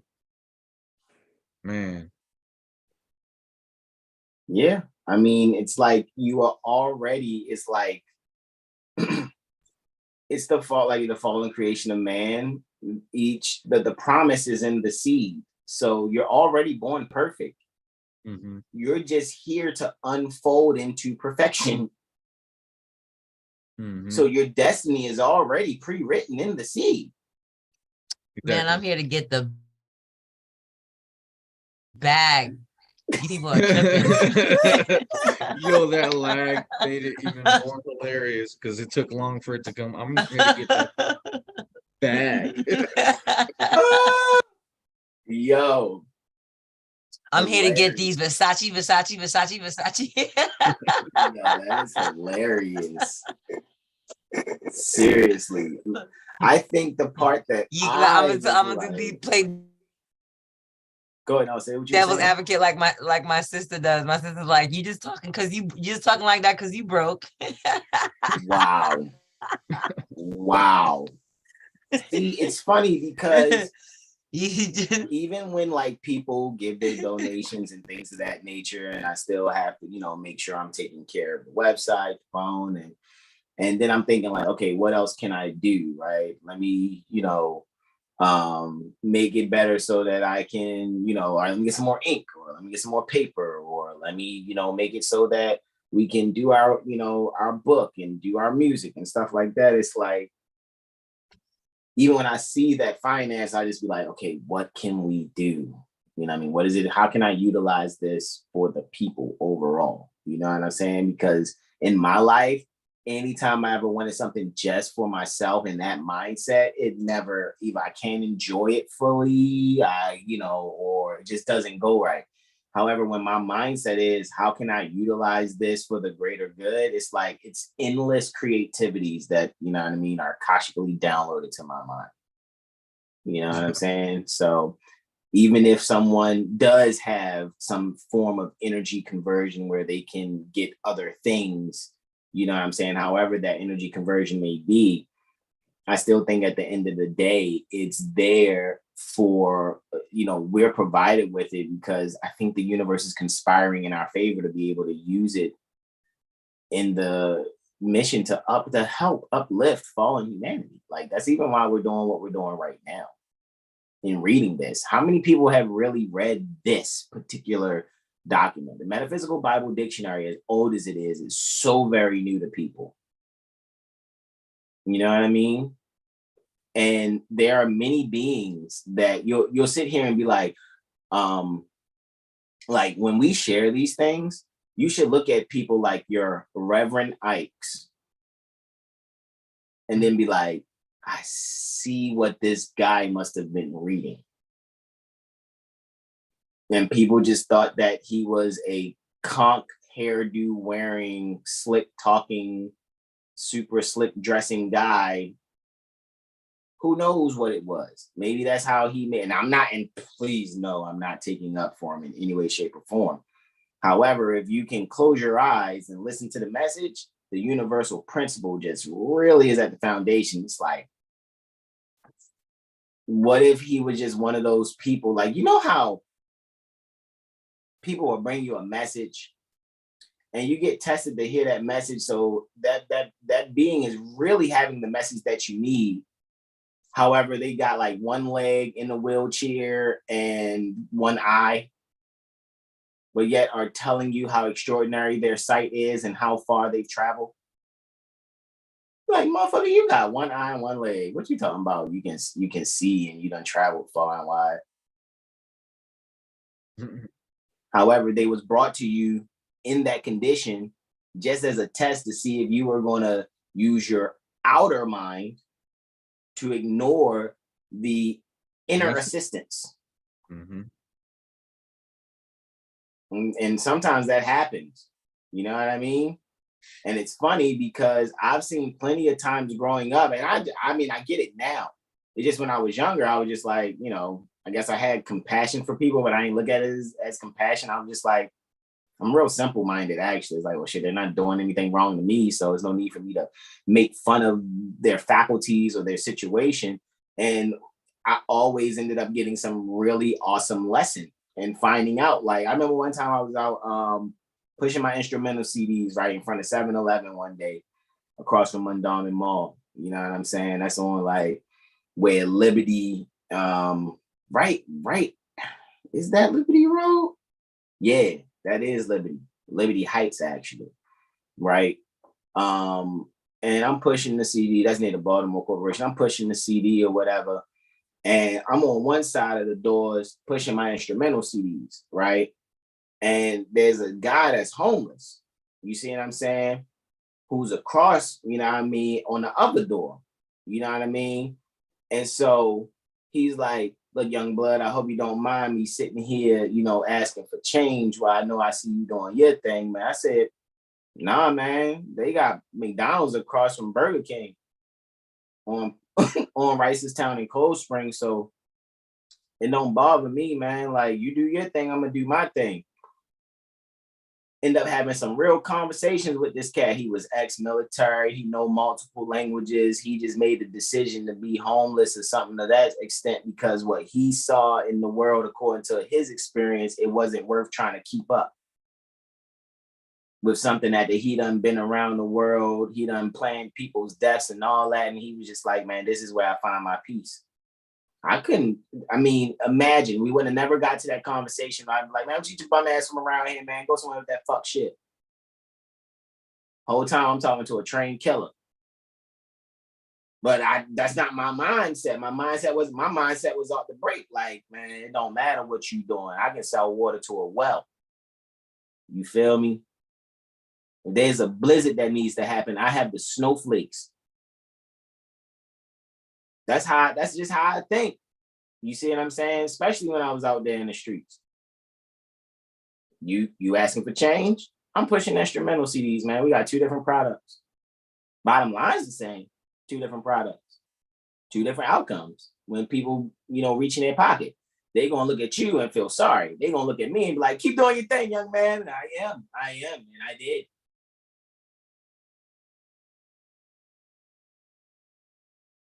So I said all of that to say, man, sometimes we're given things certain ways. Like you look at somebody like so-called Pastor Ike, and you thinking like, man, this man looked like one conch curl away from being Little Richard. Listen to his message though, and then you get a hold of this metaphysical Bible dictionary, you be like, damn, this man was teaching right out of the metaphysical Bible dictionary whole time. Right? All right. There's other things, references to law here. You guys should do your homework, right? Do your homework and you look at these further references, like all providing law, right? God is the all providing law. Look at that, right? God is mind. Look at that, right? So where do you call upon from? You call upon from your mind. Yeah. You know? Divine law, look at that, is the orderly working out of the principles of being. Man, that's a capital B. Or the divine ideals. What'd you say, bro? It said mind doesn't, or it said man, but you know, I interpret it as mind doesn't make the law. Mm-hmm. So that means, yeah, so you know, when they say, you know, you're not in compliance with the law. What law? Oh, something that Congress, some Congress made, man made. Oh, okay. Yeah. Man Woe unto you, lawyers. Yeah, woe unto you, for man does not make law. Matter of fact, it didn't say man it is the law. Well, that's why the Constitution starts off with Congress shall make no law. Congress shall make no law. So what law could you break under the Constitution? Go back. Didn't it say? I'm trying to remember what it said. Okay. Dang, it said it said man doesn't make the law, but then it said something else. Man does not make the law. The law is, and it is established for our benefit before the world is formed by just creative mind is not only law, but is governed by the action of law that it sets up. Man, I thought it was that, but it was something that said is law.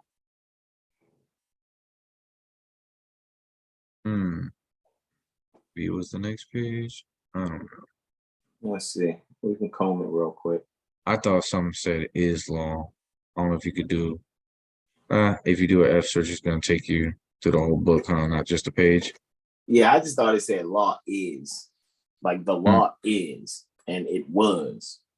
I think it's really interesting when you brought that up. It says, back of the judge is the law of which he reads.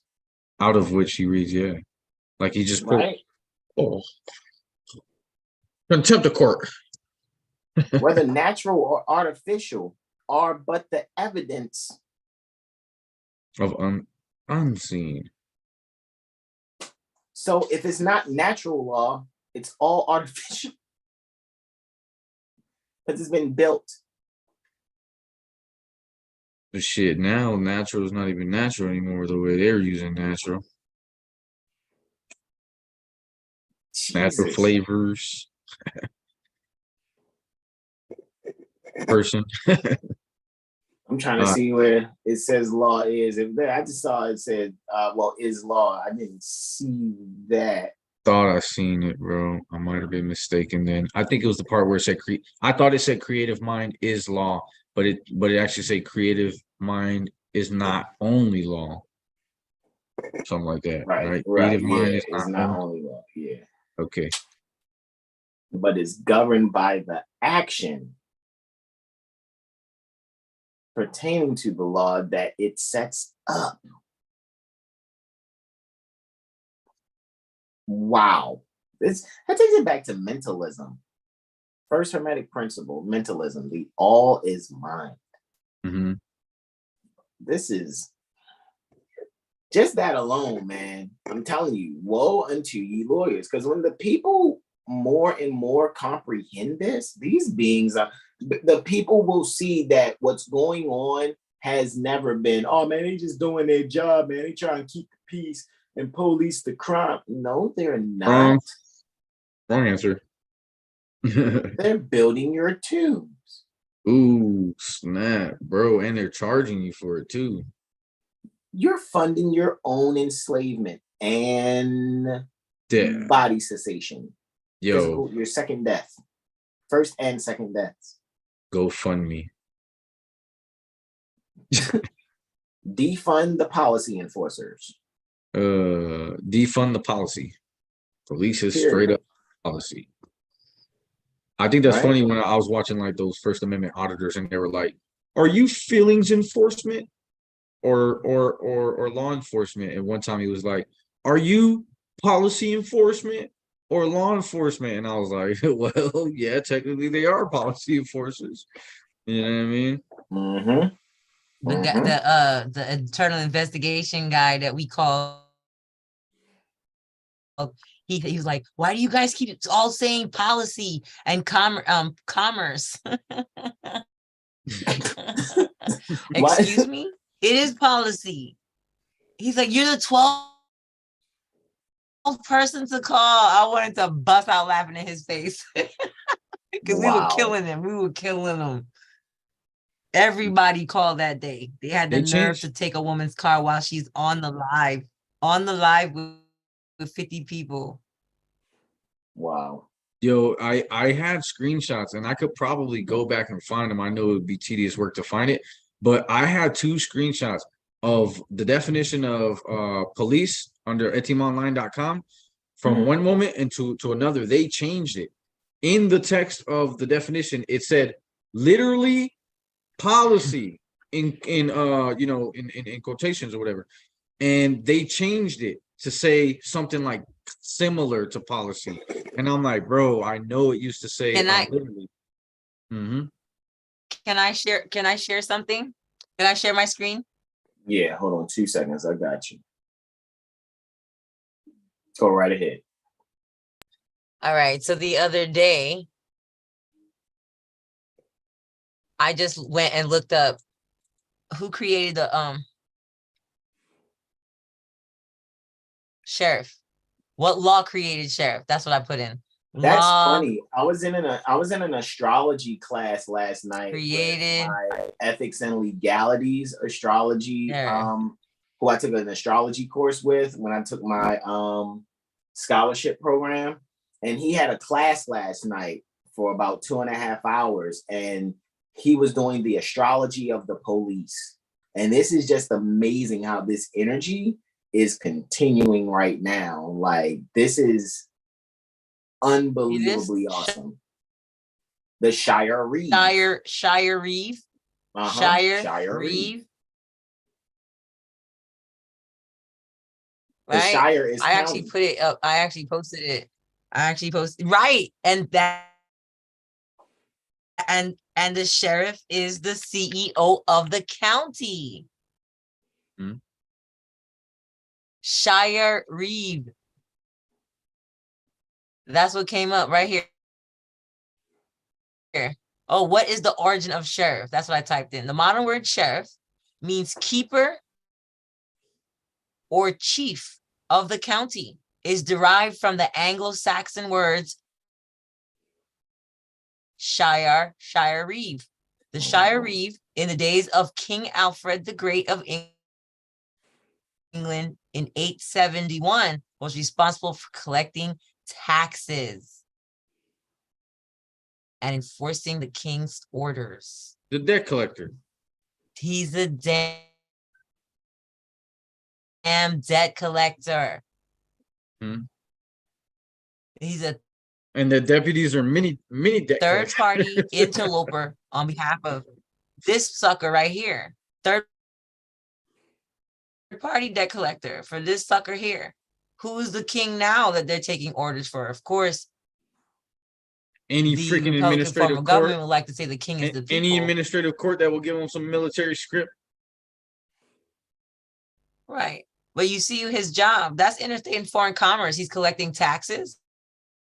And enforcing court orders. He's acting as an arm of Congress. Says Congress shall Collect taxes, right? shall have the power to lay and collect taxes.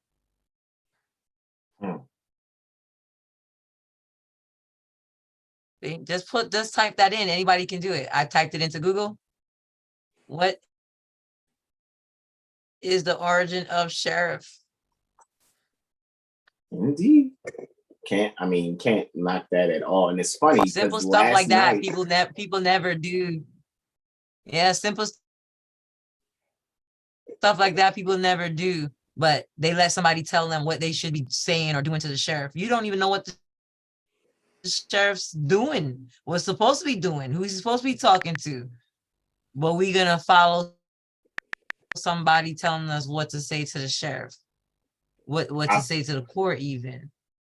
Yeah, I promise you that literally came up like last night in my ethics and legalities astrologers class last night. Literally, it's like we're continuing this conversation from last night's class. And I think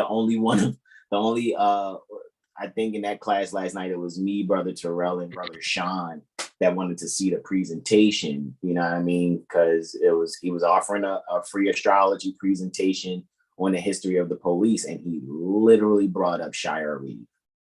Literally, and I put the etymon for sheriff in the chat for that particular Zoom. So this is amazing how this is continuing. Because I know you weren't even there. 3 days ago. Yeah, that's what I'm saying. You right. posted 3 days ago. He went on it last night. I posted that 3 days ago, but everybody's mind, like we were talking about it on Tuesday. Mm-hmm. So that's what that researching for that is what made me even bring it up. So I posted it 3 days ago. Indeed. So everybody should be looking at that stuff. Police. Now, me and Brother R went over this a few moon cycles ago. I mean, it really went in on it. Like, if I'm not mistaken, I think it was a recorded video on our YouTube channel, and it's a part of the videos selection. And I think it was, what is police etymologically? And it was literally AstroCivics Sunday 3. We did it 6 moon cycles ago. Literally, that can be shown there because we went in on that. It's 1 hour and 25 minutes. You guys can see there at the top right-hand corner. What is police? And we got behind us the Henry Campbell Black's Law Dictionary definition behind it 6 months ago. All righty. And this is why Brother R was like, he has a comparative side-by-side of seeing that on Etymon line that there's been a change in the what's being written. You know what I mean? In Etymon line, you know what I'm saying? It says literally police now 1530s. Now it says similar in sense. Again too. I know I need to probably fix something. Now it says similar in sense to policy when it used to be literally. How did it become similar when it? No, go ahead. I'm starting my baby. Go ahead. You good? Yeah, how did They it? cannot hide the word. Policy. Come on, they Yeah, can't hide the word in the word. We know exactly. police are policy. I mean, there's nothing they could do to They better change it. change. They better Policy just is change the police. whole Just police. because, I mean, look at they changed the Y to a E to conflate, so people act like they can't see. You're still the policy. Come on. Yeah. Mhm. Policy. Yeah, policia, policia. Politia. We all know it's you.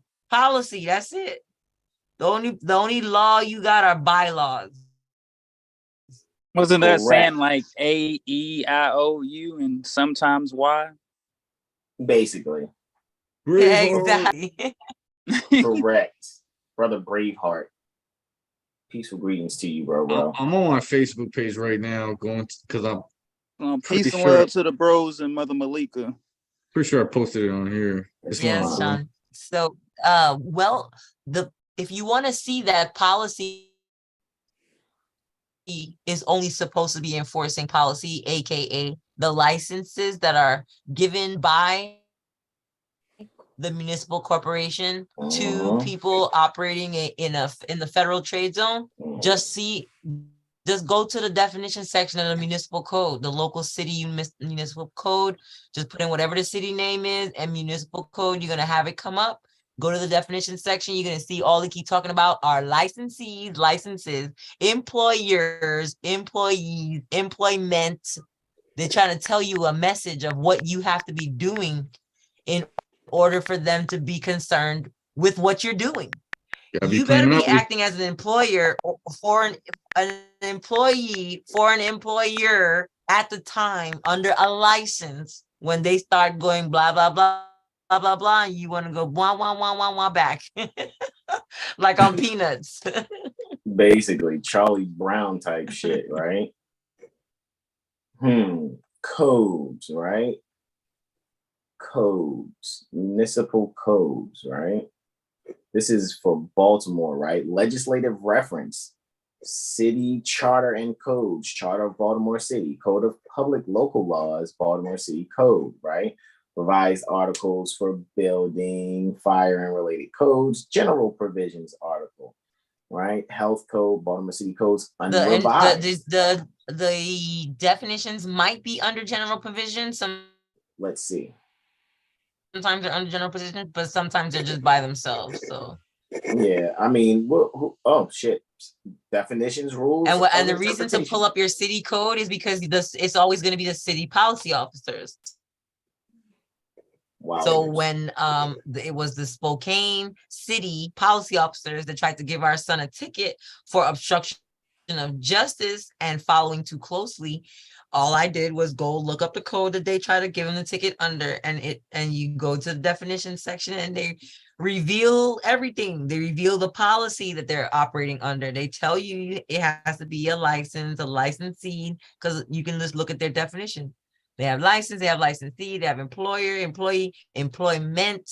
They call the peace officers license officers when they are holding or operating or enforcing a municipal code. They're considered licensing officers. Wowzers.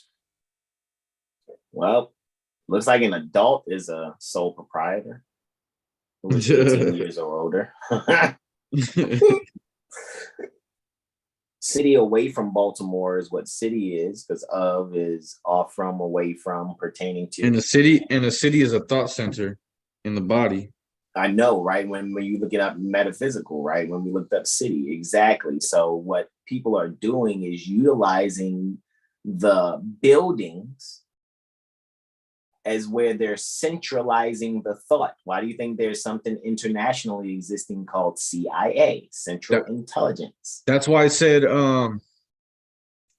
that the creative mind is not only the law, it's also, the action about, of the law. It's, man, I forget how it goes, but if you read that portion again, it basically relates back to what you were just saying. It says it Indeed. must be observed by the creator as well as the creation. It says something about how it's set up too, like the action of carrying it out the way it's set up or something like that. Yeah. Indeed. I think this is cute. I love it. Look at these. I love these references. I think this is cute right here. It's Baltimore City Ordinances. Means by way of illustration and not by way of limitation. Include means to enclose. So it is limiting to only. You cannot say way of limitation. That is definitely saying only. That's what include is. Whole snap. What they're saying is that, like it says in 27, what they're saying is like what it says in 27 CFR 72.11, which is it doesn't limit only to what's listed there, but it does limit it to the class of things listed there. So when they say bananas and oranges, yeah, 27 CFR 72.11. Said 27. Yeah.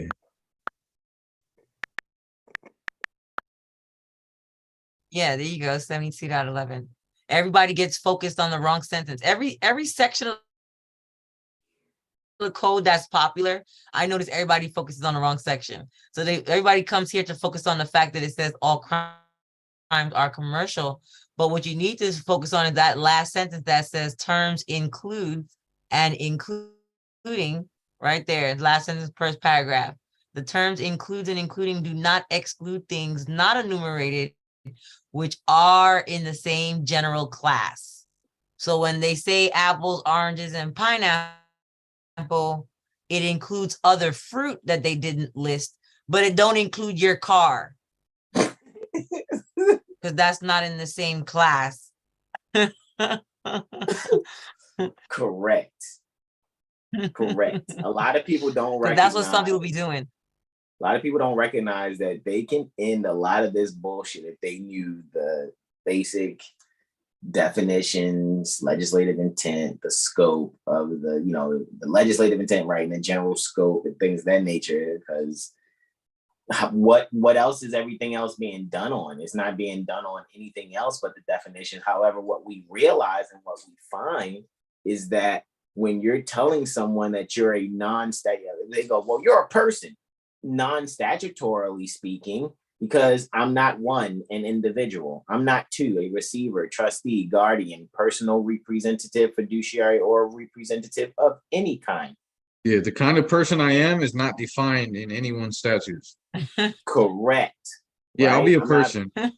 We're not, even though Seven Hill Star is an astrology firm, we're non-statutory. We are not according to the municipal code. Well, you mean you're not a legal entity? You're not a legal no, not entity organized under the laws of the state. Code. Oh my God! Are you sure you're not broadcasting live from a filing cabinet right now? You sure you're not? You sure you don't got the background up because you're in a filing cabinet somewhere right now? I know, right? That's why it's like, look, man, like, can we see what a person is? So, but I'm an individual. No, you're not. An individual is, man, I gotta put this to rest, because I remember when Malika shared this, and it was like when she was going in on, I think it's the video in traffic blocking, in the folder for traffic blocking. You guys really check 5 USC 552A, right? And let's just see records maintained on individuals. The term individual. I'm not a fucking individual.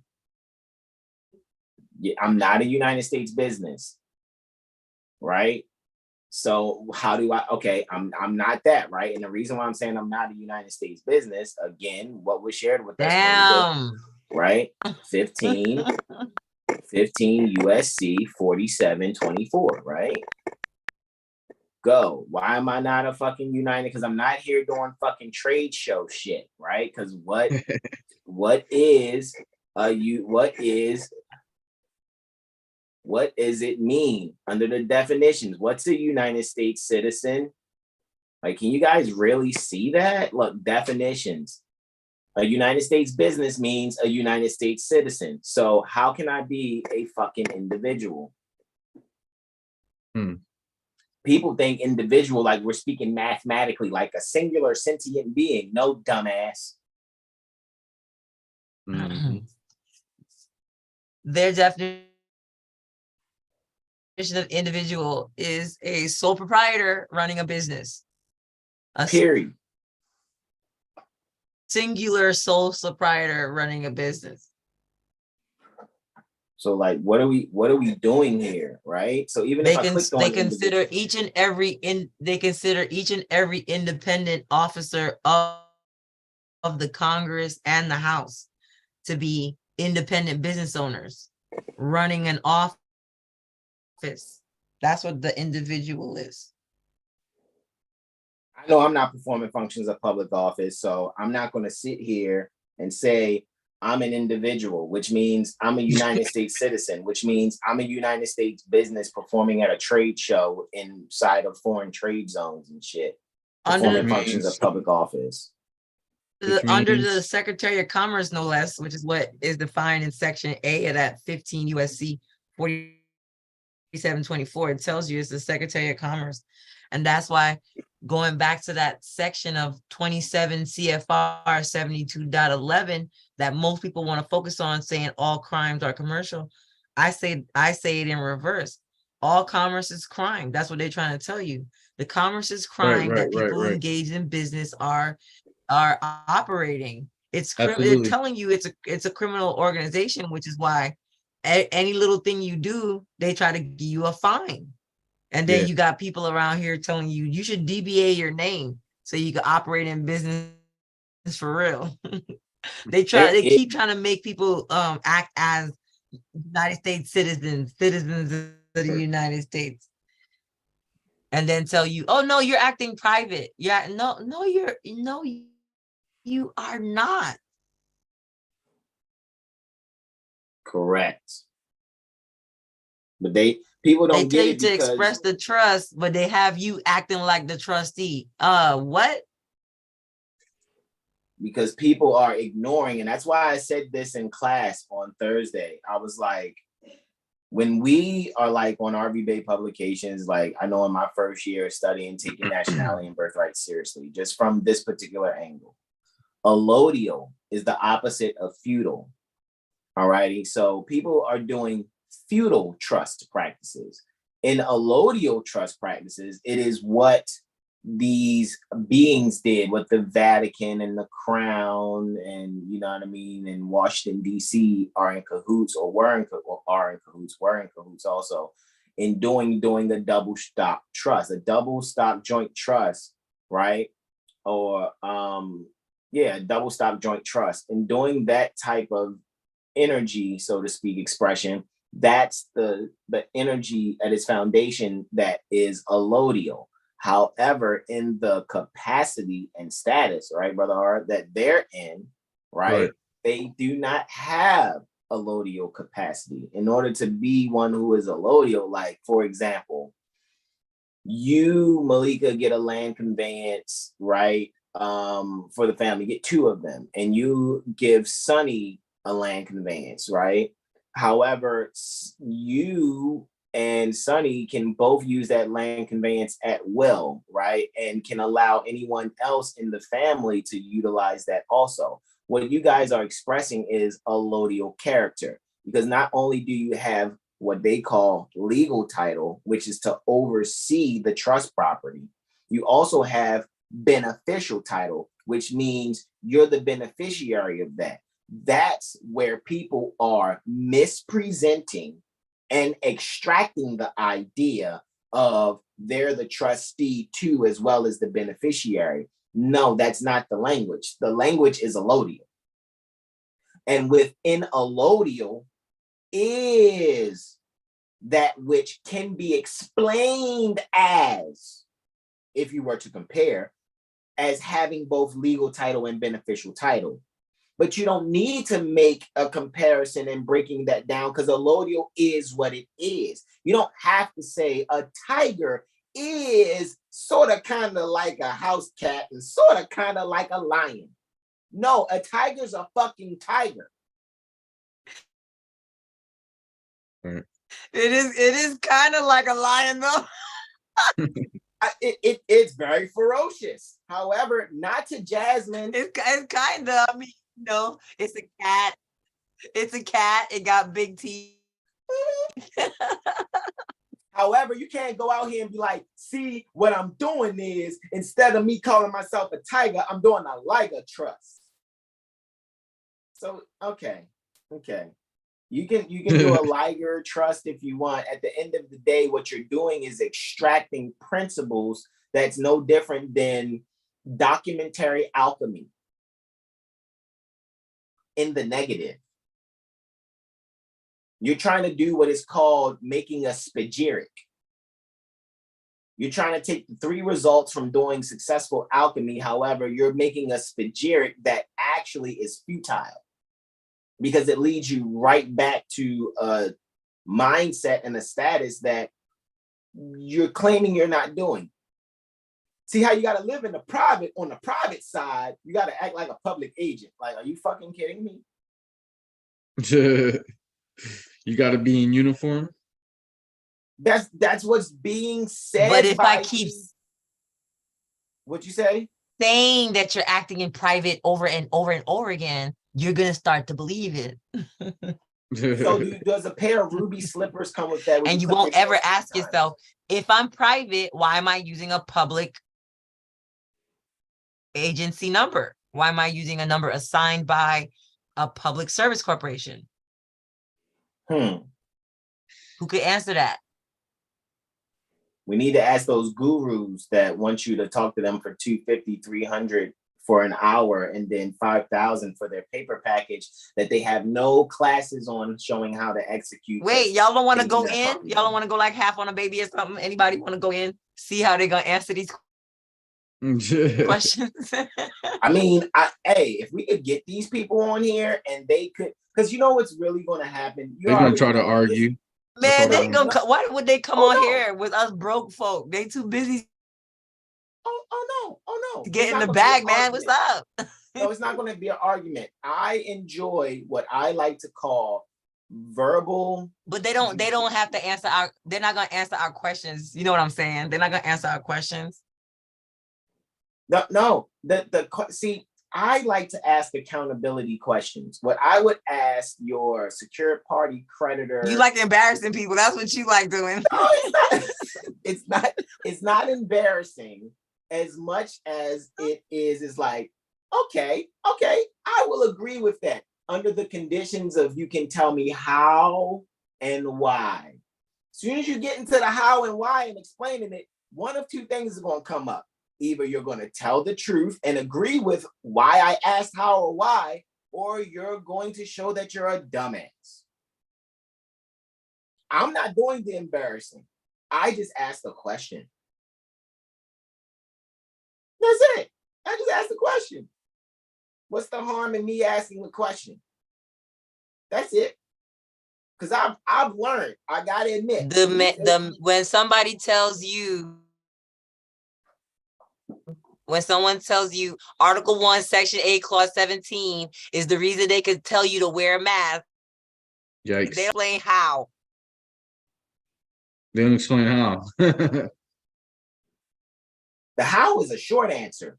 I don't think that's what we're going to get. So since we're not going to get the short answer, which would be the agreeing with us portion or agreeing with us answer, we're going to get the answer that what we're going to do is we're going to sit and look attentively at this being responding, and then we can just type in the chat like, y'all hear this motherfucker talking, right? And all of you that's done bought a package from this motherfucker, y'all agree with him, yes or no? And what people are going to do in the chat like, damn, that's not what y'all be talking about, because I get it now that in order for me to do secure party creditor shit, I really got to be a fucking agent. Right. But then you want to say you don't fuck with agents and agent activity. That which one are you doing? It's like when Cat Williams was like, these car commercials they lie to you, talking about no credit, Little credit, no credit, bad credit, own, approved credit. That's like saying I'm gonna give you some pussy, never. Mm-hmm. That's exactly what he said. And that's what these people are doing. That's what they're saying. That's what these people are saying. So in my analysis for about 7 years, and then in this past 8 years, I mean, this 8th year and this past year on during this 8th year, right? Now I'm in my 9th of being a part of the jurisprudence gym at Lawful Living. It just made me be more solidified in what I was even seeing and having conversations with my brothers and having conversations with Brother Taj. And it just seemed like, damn, it's only a small few of us that really get this. And then my beloved Mother Oracle was like, yo, go check out Lawful Living. And I check it out. I'm like, see, that's what the fuck I was saying. So it's not just us. It's just a lot of these Moors are really trying to find a way to keep commerce alive. And then don't know that they're selling themselves or transacting Federal Reserve notes for themselves to be back into the slavery that they claim so loudly and ignorantly. Wrong and strong, as Malika said the other day. Mm-hmm. That they have freed themselves from this system of tyranny and being held down by the hot man. Y'all some niggas. Shut up, please. You're just dirty Moor minded. You're just sitting here saying things, and then we come and show you guys in what? Hey, look, Baltimore is saying, right, for according to their municipal code, for their Baltimoreans, right? If you're a Baltimorean, cool. Or if, are you intelligent and know that Baltimore is something filed in a file cabinet and only exists in the Moorish temple castle that they took over and called City Hall? Because it looks just like a freaking mosque. More like a temple. Got a masjid. Yeah, if I showed you the Baltimore City Hall building, bruh. Let's see if we brothers can find and sisters inside of it. Look, I'm gonna show you Baltimore City Hall. And you're like, holy shit. Like, yeah, bro. It's all Moorish architecture. Like, it just is. Like, and you can tell it's just another building that got overtaken. Right? Let's look at it. Let's look at the picture.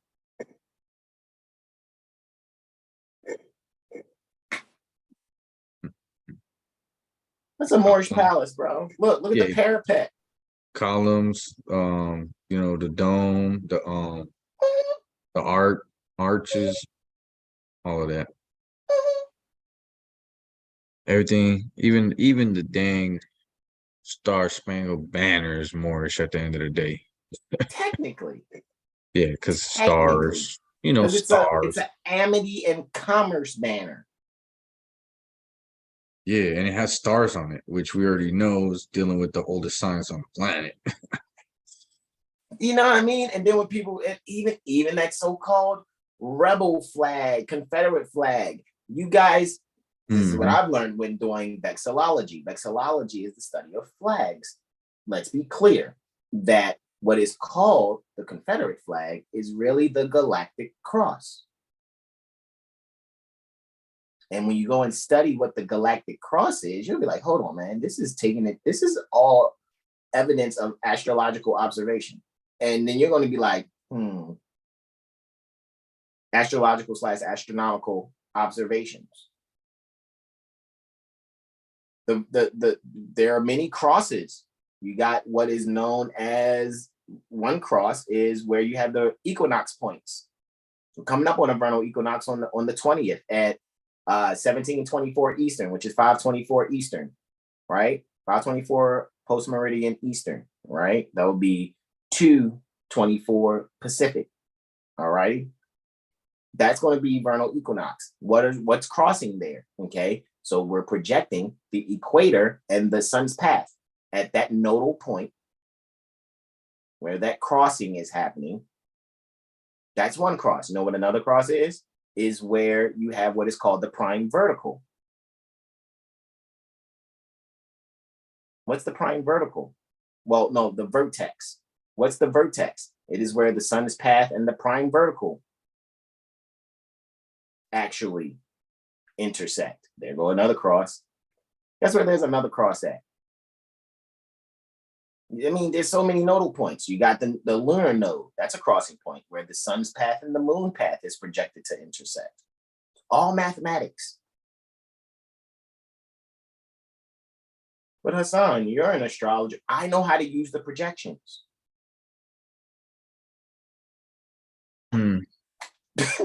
That's just it. I know how to interpret the projections.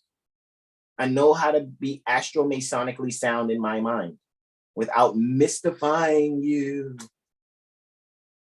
which a lot of people cannot do because they're irresponsible assholes that do not comprehend nature's law.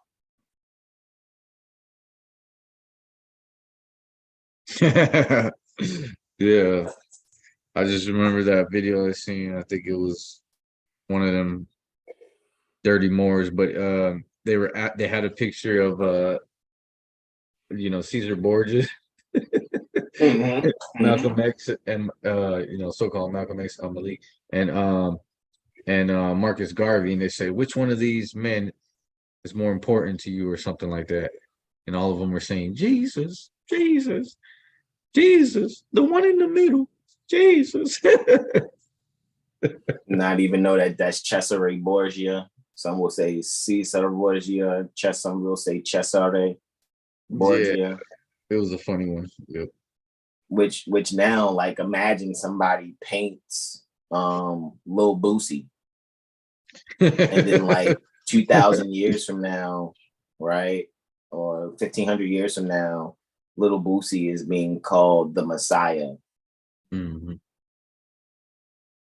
That's what that is. Except I don't think Lil Boosie on some homo shit like that Cesare Borgia. Right. It's keeping it a band with you, right? So at the end of the day, when we really go and analyze these things, this is why we're saying, woe unto ye lawyers. What's the next word we're looking up? Burdens. Why are we saying woe unto you? Let's literally look up burdens. It's on page 173 in the Metaphysical Bible Dictionary, right? And so remember, you guys can go back and do your homework and look at all those other types of law, especially divine law. Remember, this is the Moorish divine and national movement. So when we're talking about divine law, let's be clear on what it is. All righty. So you guys can actually comprehend what's going on. And remember, the children of Israel are pertaining to thoughts of spiritual consciousness, new thoughts pertaining to spiritual consciousness. Never forget. All righty. Never forget that. All right. So you can go and check all the other law definitions in the Metaphysical Bible Dictionary. Let's go to page 173. And let's look up burdens. What the hookity hick heck is burdens? Right? Burdens. All right. I think it's on Brother R now, because Brother R did dying. I did Latin. Malika did law. It's on Brother R. We yield to you, bro. Islam. Burdens. Beliefs in ill health, lack personal responsibility, prejudice, fear, condemnation, and all other negative things. Truth will make us free from each one of these burdens. Burning bush, Exodus 3:2. Very interesting too, because just real quick, why this is interesting. 1146. And he said, right, the I am identity says, and to you, the lawyers, whoa, because ye burden, ye give beliefs of ill health to men, ye give lack to men, ye give personal responsibility to men, not your fucking selves though, ye prejudice men, ye induce fear, Condemn. ye take writings and typings and condemn men. And with all these negative things, you put on people that don't know that you're doing this fuck shit. Woe unto you bar members. Oh, I'm certified by the bar of Georgia. Fuck you. And your ADA bullshit. And bros, can we add Matthew 23? This will go with this as well, wouldn't it? Let's see.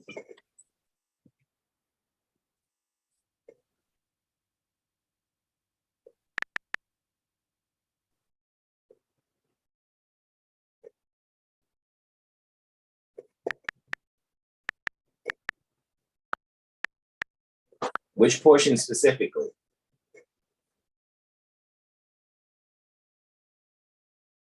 Is there a specific verse you got, or you just talking about Matthew 23 in general?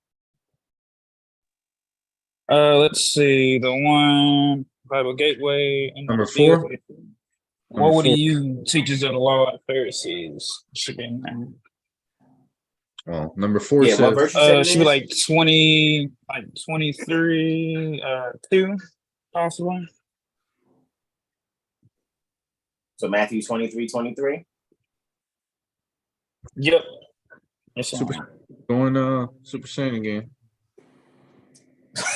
Ultra instinct. Woe to you, scribes and Pharisees, hypocrites, which is actors. A hypocrite is an actor. Jesus Christ. Because ye give tithe, right? So Congress are hypocrites Uh-huh. because they're doing acts.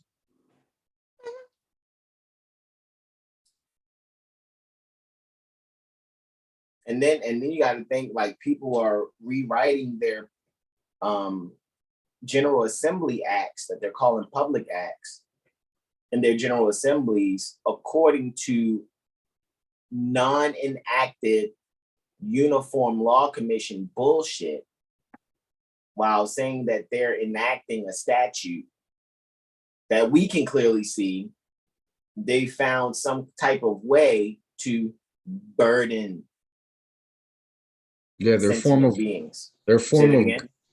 It seems like their form of government is strictly an instrument to keep man from knowing thyself.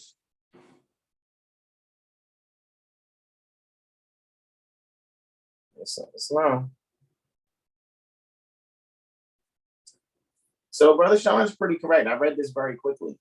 Woe to you, scribes and Pharisees, actors, hypocrites, posers, because ye give tithe of the mint, of the dill, and the cumin, and did neglect the weightier things pertaining to the law, the judgment, and the kindness, and the faith. These it behoove you to do, and those not to neglect. But you neglected to, express proper judgment and kindness and faith.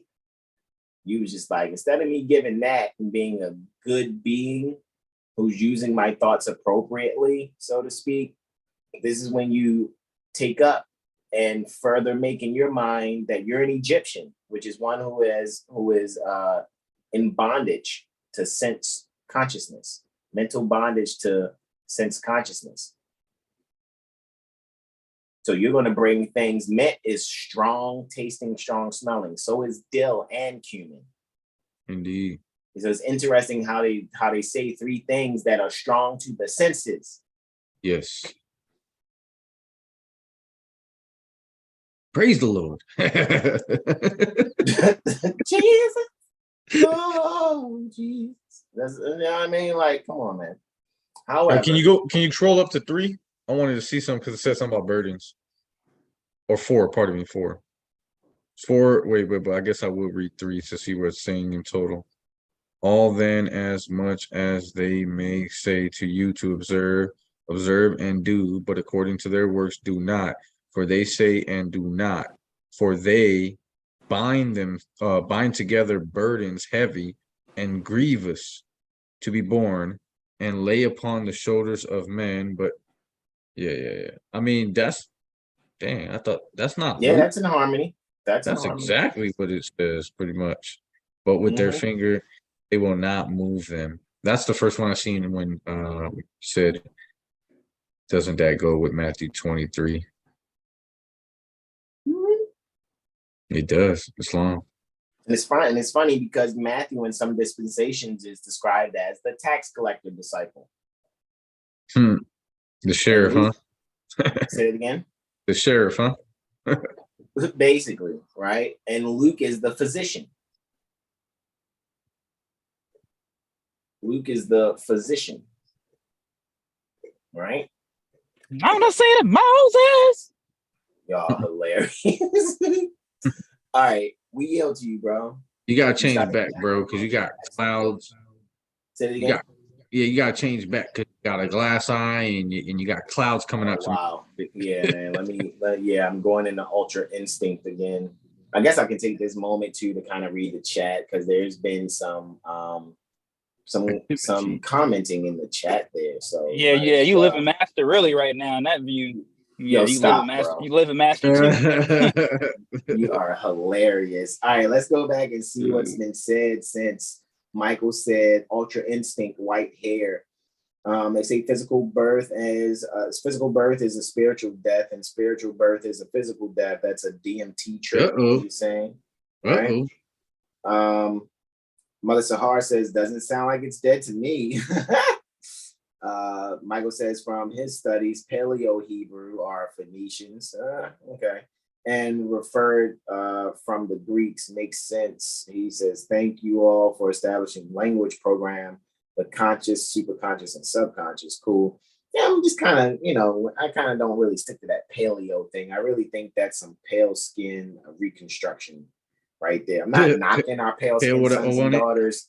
I just don't reconstruct them into, timelines where they didn't exist. What'd you say? Pale with the O on the end? Yeah, I don't deal with that. Or no, paleo there's no knock to Michael. I don't inject the pale skin into where they don't belong. I just don't. And that's not being mean. You know what I mean? That's me being lawful. It is you break the law when you try to talk about what's a law breaking term? A law There was breaking a movie called the Ancient Gods of Egypt or the Gods of Egypt. And if you think about it, they purport Egypt to be a time that's about 8,000 BC. So it's about 10,000 years ago. And you got the However, the term God is a little over 1,500 years old. Yeah, that's like saying ancient black gods and shit. Yeah. You can't do that because both black and God are Old English terms, and Old English is attested into language between 450 and 1100 AD. 450 AD and 1100 AD. So how can I take that word and use it 10,000 years ago? You know what I mean? That's a violation in law, right? However, like I said, I'm not knocking Michael saying what he's saying. I'm just, I'm continuing to be myself.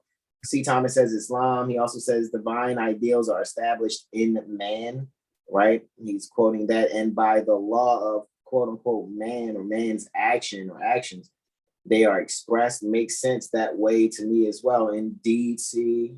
Thomas.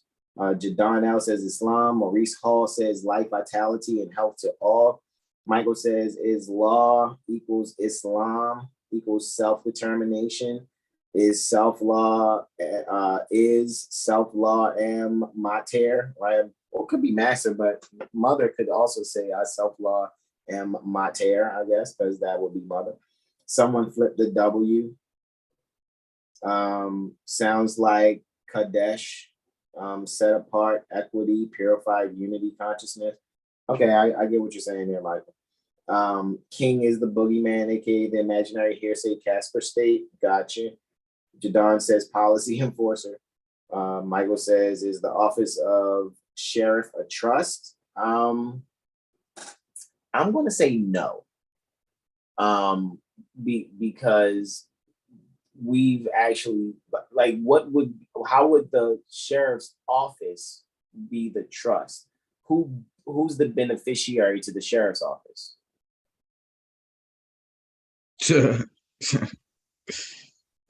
Congress. We're not even gonna touch on the sheriff's a trustee. That's fine. Who's the beneficiary pertaining to that office? And that should let us know that that's not a beneficial thing.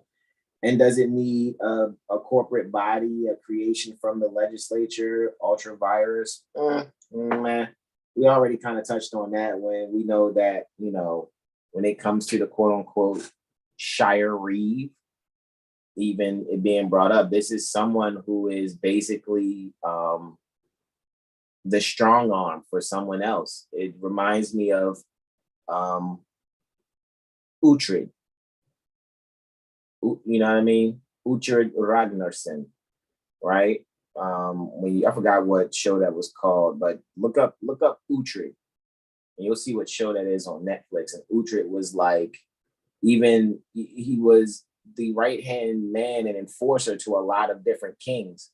So he's the king maker, while the king is the one that's just writing things, holding things. That's why they call Alfred the Great King, because Alfred was the one that was really keeping records, using different science and studies to really kind of enforce his standing and who he is and who he was in that and who he is in that time. Let me see that, right?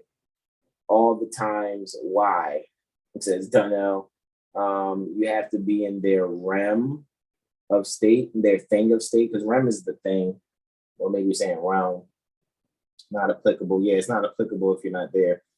Y'all cooking in the kitchen, no apron required. I've got my notebook out, says Jadarnell. Indeed, Jadar. Allodial is non-bifurcated or bifurcated title, correct, into trust. Allodial is something that really the only reason you're describing it is because there's something in diametrical antithesis to it. See, nature is nature, but you don't have to say the word nature until there's something that's not natural. So now you have to make a distinction. Allodial is something that's just really another way of further expressing dominion. Without obligation to vassalage, fealty. Yeah. C. Thomas says, am I a tiger? I sure don't feel like a tiger. Funny, I wasn't expecting that. Maybe I'm just a vicious koala bear. Maybe I'm Cat just Williams.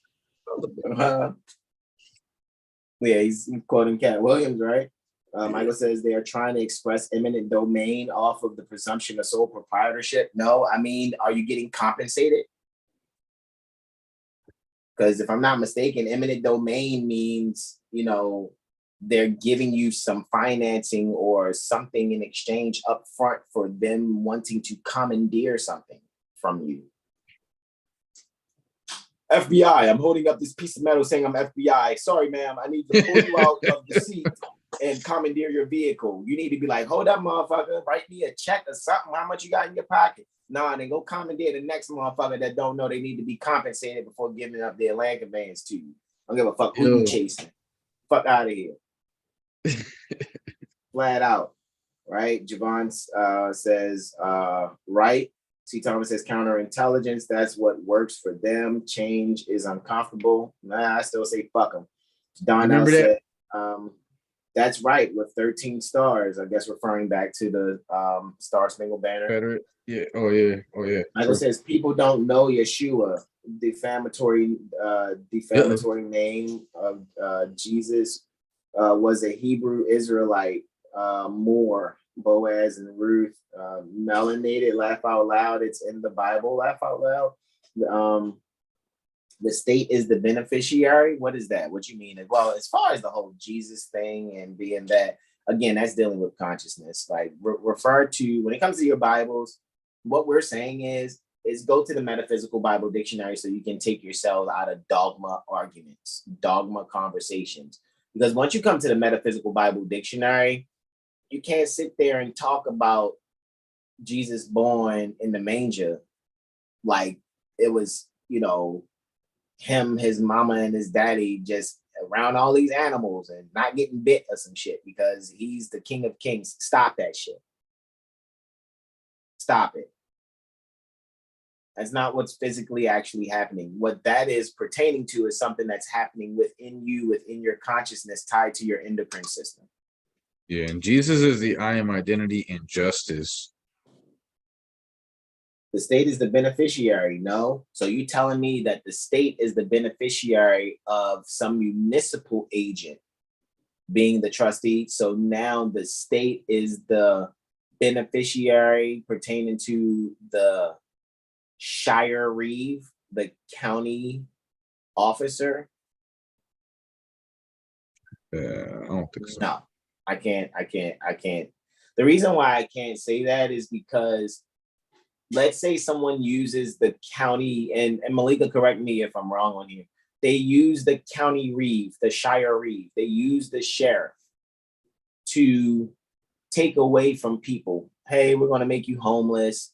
We're going to do a forced entry and detainer, even though we don't have delegation of authority from HUD, nor was there a due process hearing under Title 42 United States Code 1437 DK. We're going to remove you from your home forcibly. And when we do all these actions in rem, right, in the name of the state against you and your loved ones, we're then going to send a bill to the state treasury to be reimbursed for the practices we just ran in making you homeless. I don't know how the state is the beneficiary in that. Yeah, whether the state is the governor or the people, that don't even make sense. Mm-mm. So the last thing I'm going to, no, you're good.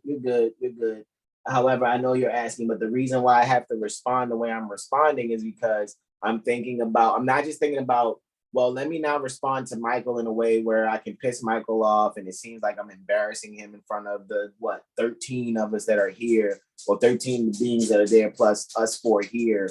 No, this is not about embarrassment. This is about making sure I'm being completely straightforward with you without trying to show any nepotistic actions or nepotistic type of, choices of decision making. You know what I'm saying? Like we love Malika. However, if I disagree with Malika, I'm going to state my disagreement in an intelligent tone.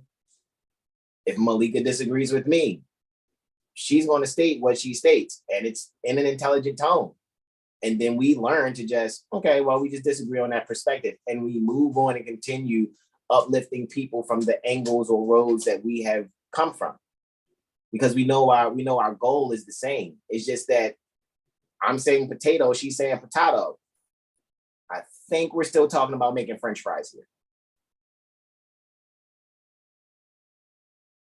She may want to do waffle fries. Cool, I love them shits. Throw some sea salt on them for me, please, and a little cayenne. You know what I mean? Maybe a little bit of onion powder too.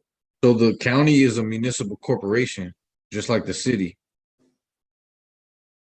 That's what it is. It's not, I don't see it as a trust. I see it as a corporation. Correct. They have a fund probably that they use to carry out their the duties of their respective offices or whatever. But go ahead. My apologies. Go ahead, it is a municipal corporation, just like a city. If you look up municipal corporation, you'll see that that's a legal term for a local governing body, including, but not necessarily limited to, cities, counties, towns, townships, charter townships, villages, and boroughs. So he's Correct. the CEO of a municipal corporation. That's what he actually is. Yeah, a biker club could be a municipal corporation. Why? Because they have a president of their biker club, they have a public relations being, they have a vice president of the biker club. You know what I mean? And they are a group who have decided to member themselves a certain way. And therefore now they are governing themselves according to their constitution and bylaws, which Malika was saying earlier. You know what I mean? Like, the thing is that there just has been a lot of fucked up marketing and promotion when it comes to those beings who are falsely called law enforcers. The Can you only ask ones enforcing law are, for example, I'm enforcing law, Aura's enforcing law, Malika's enforcing law, Sean, Corey, Terrell enforcing law. You see what I'm saying? We're law enforcement. Because to enforce law means to strengthen the ideals and the actions that are necessary to keep things in order. Do you think someone who wants to pull some type of weapon, it's one of you and 5 of them, and all 5 of them are emptying 17 shots within a Glock that they have? 17 times 5 is 62. Yeah, that sounds like 62 bullets being shot at you, that's law enforcement? I don't think so. that sounds like psychological operations, genocide, you know, all type of shit. Can you pull up municipal under? Hold on, let me redo my math on that. Hold on. 17 times 5 is 85. 85. Pardon me. 85, because that should be 50 plus 35. So forgive me. I stand corrected. 85. 85? 85 shots is law enforcement. 17 shots from one of them. That's law enforcement. Okay. Can you show me the documentary evidence where it says when someone disagrees with your policy enforcing, you must shoot them and empty your clip? Sure. That To show it to me. And then I'll have to conditionally accept. They must have went over that one in a private meeting. It doesn't exist. However, the people are so docile that really at the end of the day, it's way less policy enforcers than it is sentient beings. Yeah. So once the people get confident enough, it's going to be more beings taking. There's really not going to more. be so many policy enforcers. Just let me say it like that. It's not going to be too many policy enforcers in the coming years. I'm telling you. Because the people are going to actually see what is written and what the law is. And when they recognize that beings are exercising and enforcing, are forcefully trying to keep their so-called paychecks by enforcing uniform law commission bullshit, somebody's not going to take it. And it's going to be a lot of somebodies. Because what's going to happen is, hey, look, these are your rules. This is what we hold you to. And then a motherfucker go, I ain't got to do that. I'm going to still try to force you into an arrest. You have the right to defend yourself with impunity as if it were an assault and battery. An unlawful detaining is an assault or battery, and you have the right to defend yourself commensurately. A lot of people don't do that. Like, yo, they're going to shoot me. I'm just saying, the more people that comprehend that principle, it's going to be less beings in uniforms trying to take advantage of the people because they think that the lawyers are going to have their back. That's going to change. It's already changed. I've been predicted there are people that are going to be not complying with these policy enforcers, and there's going to be some missing policy enforcers. Jesus Christ. People are going to be, exit stage leffing them. What'd you say, bro? Bro, because I just seen burden. Can you pull up the definition of municipal on Etym Online? Of course I can. Appreciate you, bro. Yeah, I was reading it and then burden popped up. I was like, wow.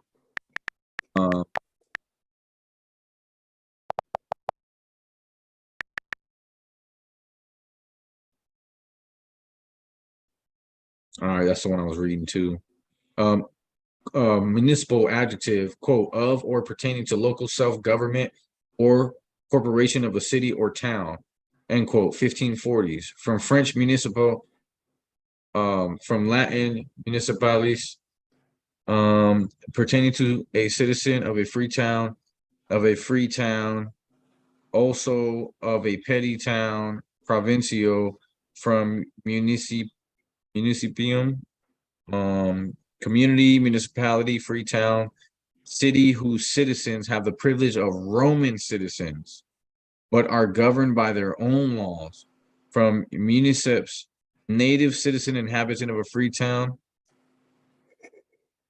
The second element is superior, combining form of capere, assume, take from Proto-Indo-European root cap. I know we went over that a while ago. To grasp. The first element is from munis, plural munia, quote, service performed for the community, duty, work, also public spectacle paid for by the magistrate, gladiatorial, entertainment, gift, from Old Latin monus, service, duty, burden. Service, duty, burden. From Proto-Italic, oinos, duty, obligation, task. From Proto-Indo-European root may, one, to change, go, move, with derivatives referring to the exchange of goods and functions or obligations within a society as regulated by custom or law, as cognates in related senses, devan, lists, Sanskrit, mini, revenge, quote unquote, avestan, maini,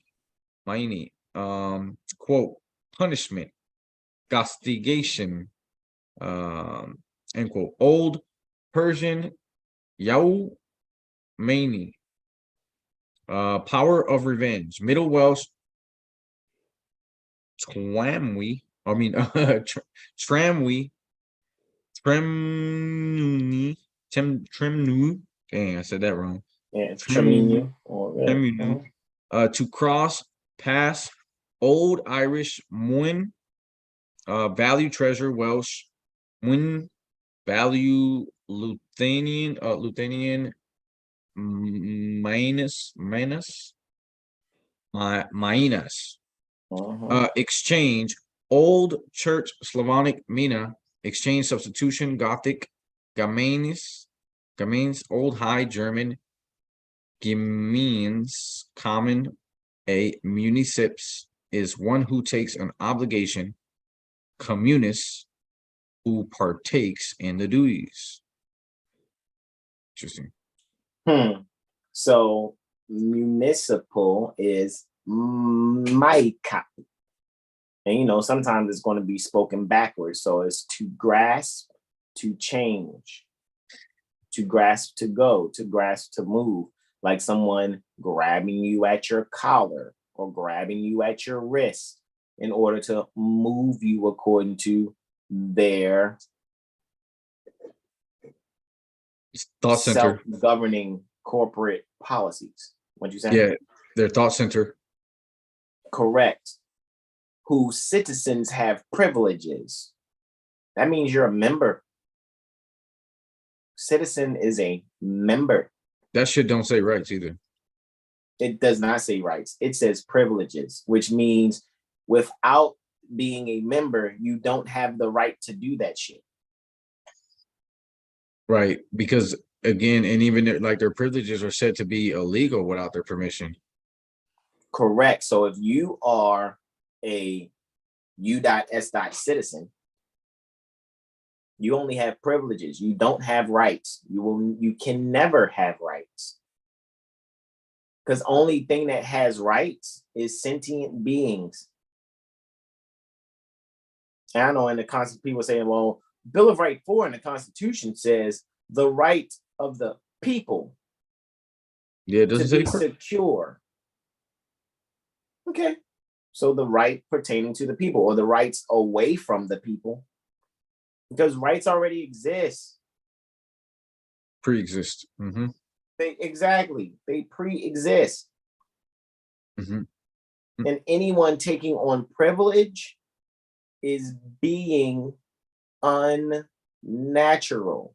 Or having free will, as a sovereign being, you see what I'm saying? Like coming into this world free. Having free will is evidence of your rights. You have the right, motherfucker come up to you acting crazy, trying to bring harm to you, you have the Correct. right to defend yourself. The fact that you have the Correct. free will to block yourself or run away or fight back, that's evidence. Your free will is evidence of your unalienable rights.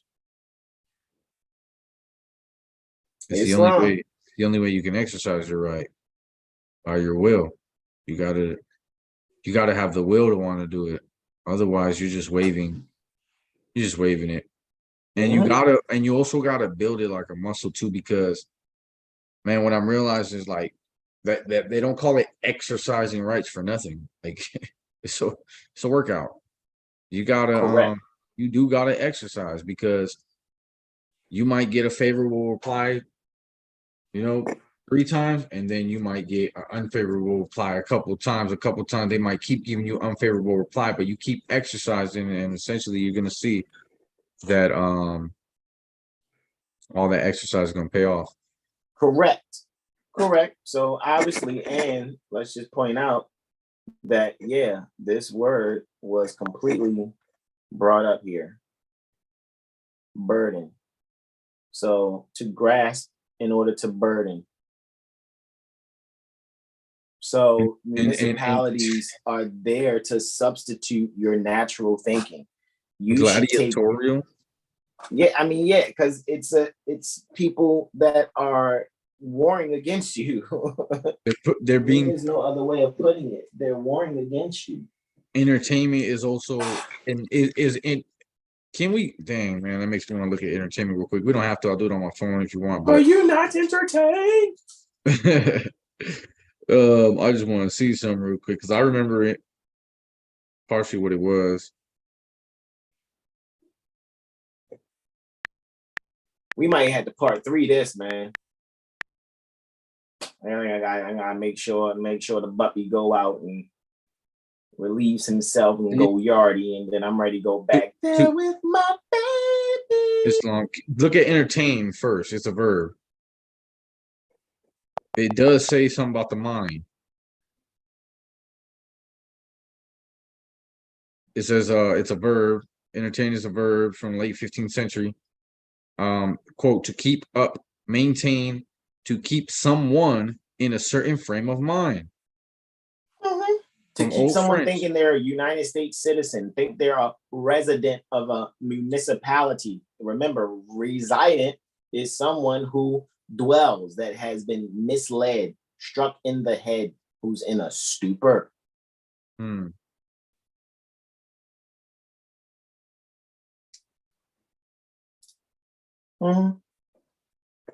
However, we left off at burden, bro. I know you stopped at burning bush, Exodus 3:2, and then the rest of our vocabulary. Like I said, we can part 3 this and go into to continue on this portion from Luke 11:46. Maybe next Friday we can go in on prophet, apostles, Abel, Zechariah's altar, and temple.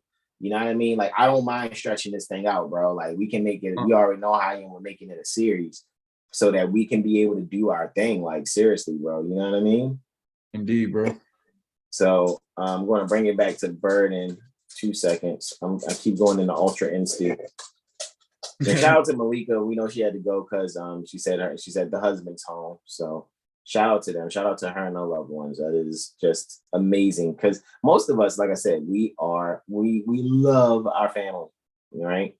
So that everyone can make sure they have what they need when it comes to studying, man. Like, and you know what I mean? So since beings are really loving their family and want their families to, be free from these burdens, it's good when, beings that all think like that can come together. Like I said, if you guys order the book and read the book, My Shtetl Baltimore, right? My Shtetl Baltimore. And if I'm remembering who that was, I got to remember which Ashkenazi wrote that. But My Shtetl Baltimore. When you read My Shtetl Baltimore, he speaks about who is the author of My Shtetl Baltimore? Jesus, Mary, and Joseph.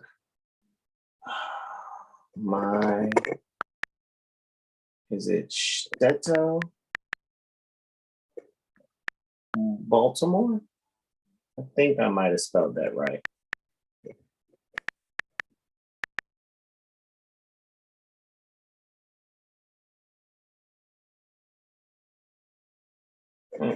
It's a book. Let me see. Let me see. Go. No, there's actually a book. This is amazing. Put book in there.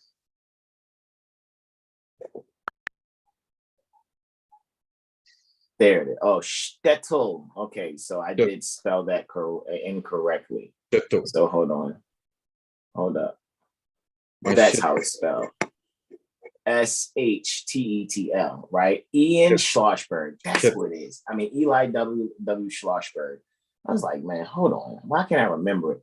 But what he's talking about is how back in the 1950s, that different families of Ashkenazis or Khazarians, they were dealing with, you know, people being fired and oppressed because they wouldn't work during the Sabbath. And so a lot of people's bosses and stuff was like, fuck that shit. We don't want to hear that.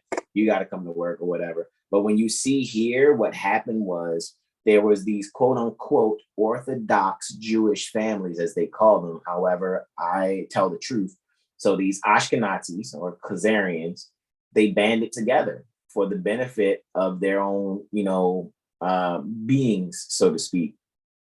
And this is why most of these beings are utilizing your Moorish science to be your landlords, statutorily speaking. So reading a book like My Shtetl Baltimore will open your eyes. I remember when he first dropped the book and I'm listening to NPR a few years back, and I'm just listening because that's what I prefer. I prefer listening to classical music when I'm in the land commands. I don't necessarily need to listen to anything but that, you know, classical music, National Public Radio, because I get to actually hear how people are thinking as I'm traveling. Like that's actually my actual choice, and not, you know, some music of our own. I don't mind. You know, however, when I was traveling by land commands, you know, I'm listening to classical music. And at times in between classical presentations, they would, you know, have different guests that would come on, and Eli W. Schlossberg came on. And it's like, My Shtetl Baltimore, you know, so why not?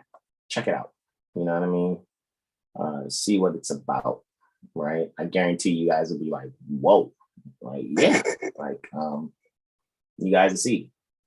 He's going to explain how tough it was and how hard it was and things of that nature. What I realized is these beings, it took them under 100 years to, you know, get their shit together to have people defend themselves and them to be able to hold their own or whatever the case may be. And like I said, back near the Baltimore Corporation, you know what I'm saying, for these beings, what is actually occurring, actually near the Reisterstown portion, right? The Northwest area pertaining to Reisterstown Road, Department of Social Services. A few years back, I think 86% of the clientele for the Department of Social Services for like food stamps and things like that, 86% is what they call people that domicile, or I'm going to say that statutorily speaking, Jewish Park Heights, as they call it. So the Ashkenazis and Khazarians that are north of Northern Parkway, 86% of them are the clientele for Department of Social Services, which means the other 14% are, you know, so-called everyone else, so-called minorities, as they say within their BS realm of thinking.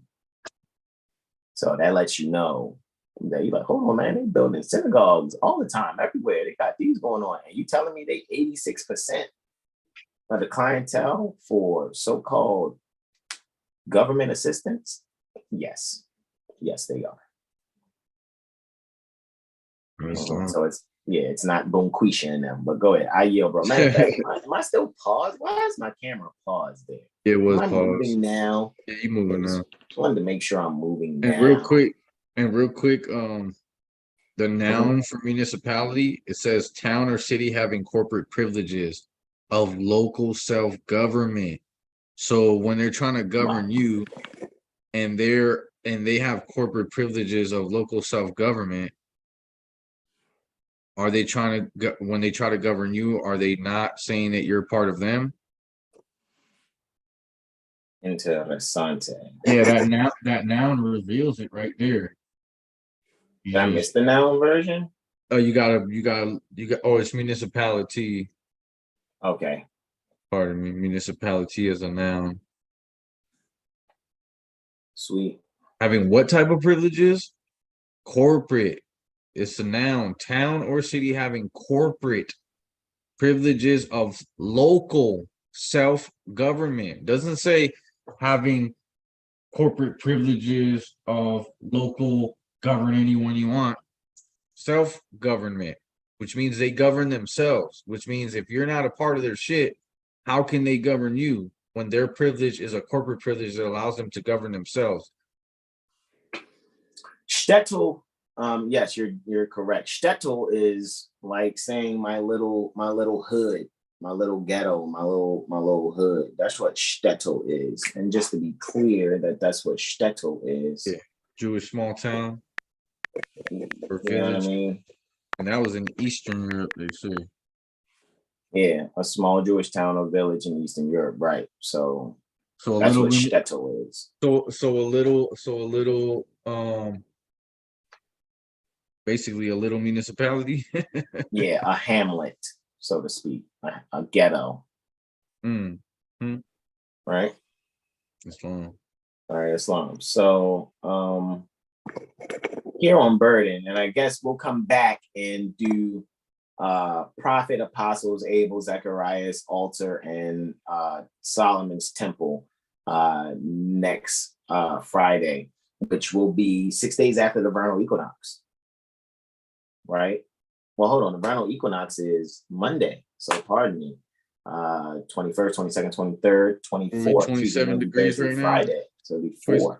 27 degrees Pisces right now. Technically, yes, bro. I think you would be absolutely correct the mundo there, to be completely honest with you. Let's see, make sure that is all the way true. I know last night around midnight, Sure near the Las Vegas Corporation, it was 26 degrees, 30 minutes, so it had to. Yeah, 27:18 near the Baltimore Corporation, 27 degrees, 18 minutes, Pisces, correct. All right, so yeah, that's why I said Monday at 17:24 or 5:24 post meridian Eastern. That's what it is. That's what it do. It's the vernal equinox. You know what I mean? So that's what it'll do. So anyhowser. Yeah, so we'll come back to this, on the 24th. All righty. And we'll go over prophet, apostles, Abel, Zacharias, altar, and temple. And this will be part 2 to woe unto ye lawyers. All right. So now let's come here. Burdens. Let's look at burdens, right? Oh, you guys are welcome. Indeed. Thank you all too. We appreciate you. Yeah, and guys, I trust that you can be able to further your, your studies. You know what I mean? Seriously.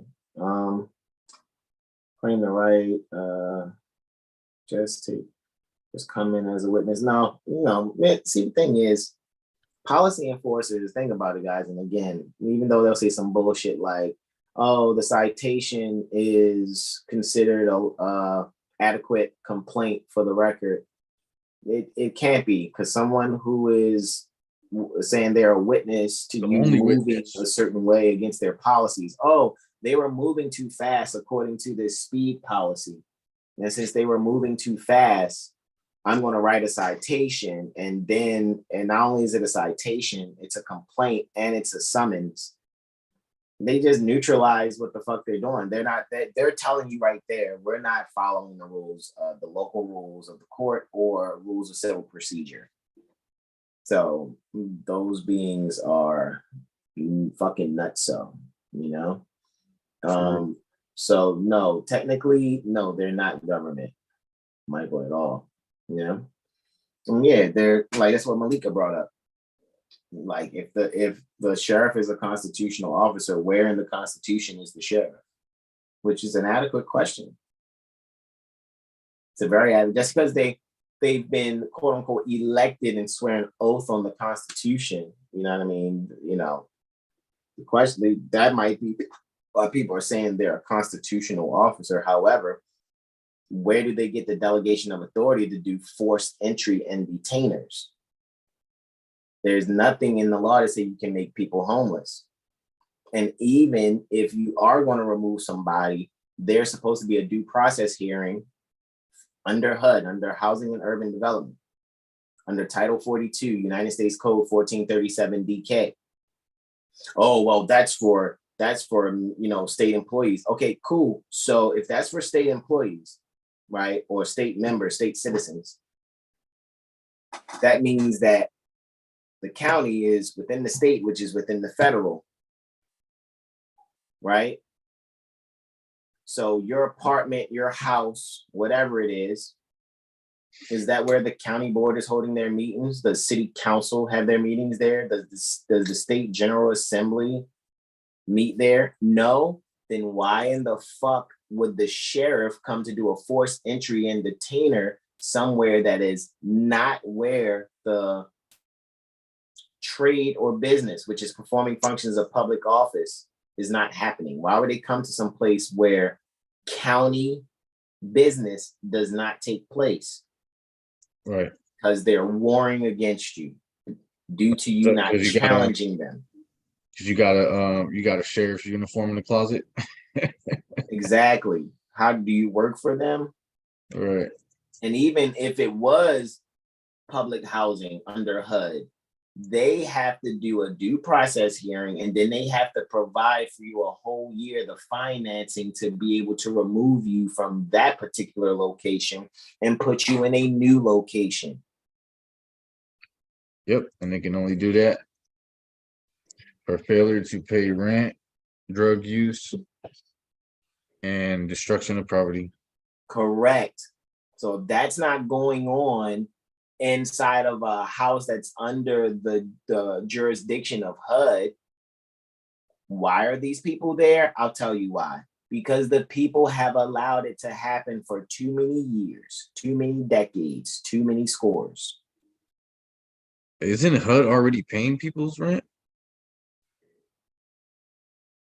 Because the landlords when they apply for the when their tenants allegedly apply for low income housing, isn't it the government that's giving quote unquote the quote unquote payments to the landlord for them? Technically, in that sense, where people are making sure vouchers go from HUD to the said so-called landlord, in that case, correct, which means the people that are having Chapter 8, sometimes contemporarily called Section 8 housing, if those things aren't happening, which can be the reason for a forced entry and detainer, then they need to leave those people alone. If there's not, drugs and domestic violence, so to speak, happening. Mm. And if it is, then they need to be removed and have their first year to be removed from that location to another location. So you still can't just put them out on the street. I would like to do an experiment where maybe I can contact, like, just throw a number out there, you know what I mean? Mm-hmm. We could do 20 apartment complexes, so to speak, right? Mm-hmm. And ask them to for a copy of their leases, right? Their unsigned lease or whatever. Uh-huh. And I bet you every single one of them is going to refer to you as a resident, a tenant, or something that puts you in a jurisdiction, which is proof that there is nowhere that you can rent or that you can go stay where they're not going to try to initially put you down as a resident of the state. They're always going to try to put you down as that. So Correct. how is it that every single place is for residents? Where is the place for the regular people? That's a very good question. Where is the housing for regular people? You know what I'm saying? I mean, All that's of a this very shit, good all question. of this shit is residential, which is commercial. It can't be, Right. which is military and commercial. There's no way every single thing is military and commercial unless we're playing imaginary here again. You know what I mean? Goes back to that imagination. Yeah, it goes back to that. Okay, well, let's pretend that I gave you Federal Reserve notes. Right. Well, let's pretend that I don't have rent. I don't have rent. Correct. Let's pretend that. Right. Let's pretend that you're not a sheriff or a constable. let's pretend that I'm not here and you guys just go. Basically, flat out. All right, we yield to you, bro. All right, metaphysical, the angel of Jehovah, the flame of fire, and the bush are all within the consciousness of man. Hold on 2 seconds. And Malika had said, she said it's outside of their territorial jurisdiction, your apartment, house, whatever your home is, it's outside of the territorial jurisdiction pertaining to said county, Right. said state. Therefore, it can't be residential. Islam. Therefore, what are these so-called landlords doing by using these types of leases? It's deceptive business, deceptive, what they call it? Deceptive trade practices or something like that, business practice. Yeah, it is deceptive practices, for real. The bush is a nerve center. Interesting. So the cities are thought centers and bush is a nerve center. Very mercurial there, right? Virgo deals with the nervous system ruled by Mercury. Are you? Islam. The bush is a nerve center through which the universal life energy runs like electricity over a wire, making a light but not consuming. In mental activity, there is a vibratory process that uses up nerve tissue, but in the wisdom that comes from the heart, this bush, quote unquote, or tissue is not consumed. Right, this nerve center. The light of intuition or flame of fire burns in the heart. Yet there is no loss of substance. The angel is the presiding intelligence, always present in every life, action, or function. So to me, I interpret that as the thought manifested in human flesh is the presiding intelligence, always present in every life, action, or function. Because the angel is a thought manifesting in human flesh. Man is first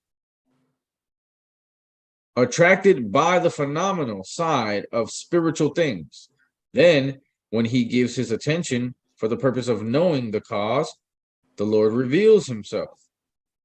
When Moses began to investigate, he found that he was on holy ground. The forces of spirit at the center of man's body,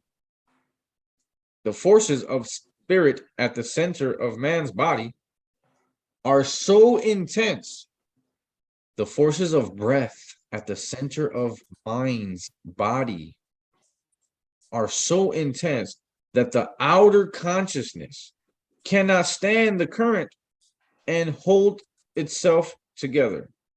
Absolutely pure in essence.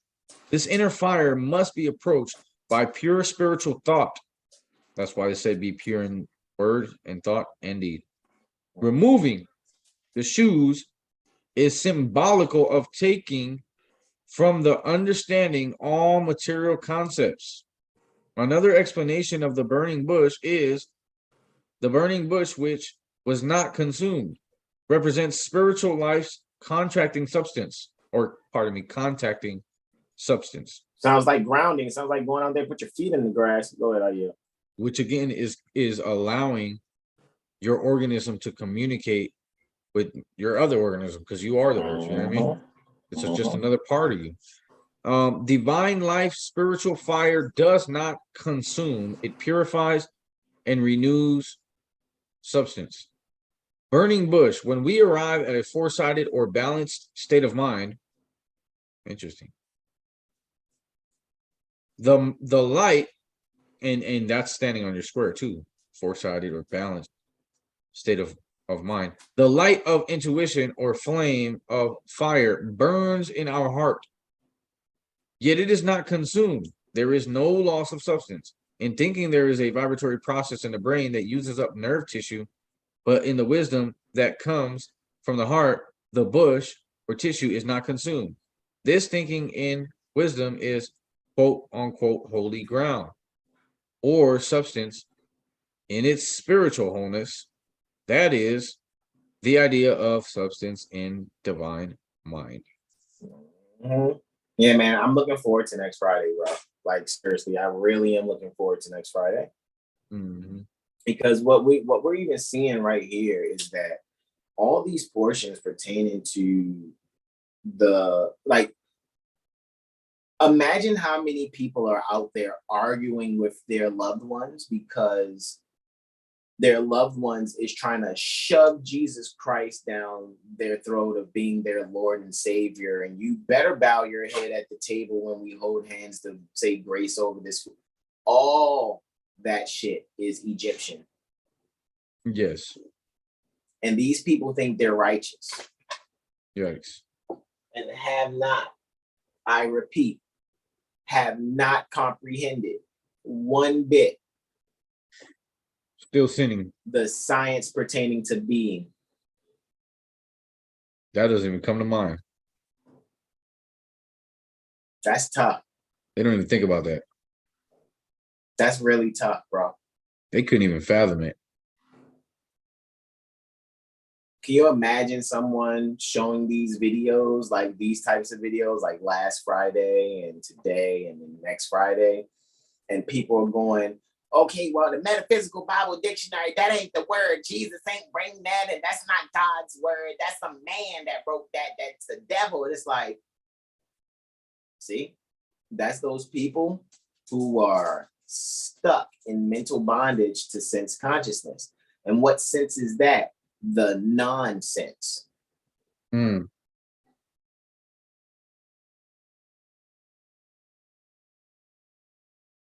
That's a type of sense. Nonsense is a type of sense.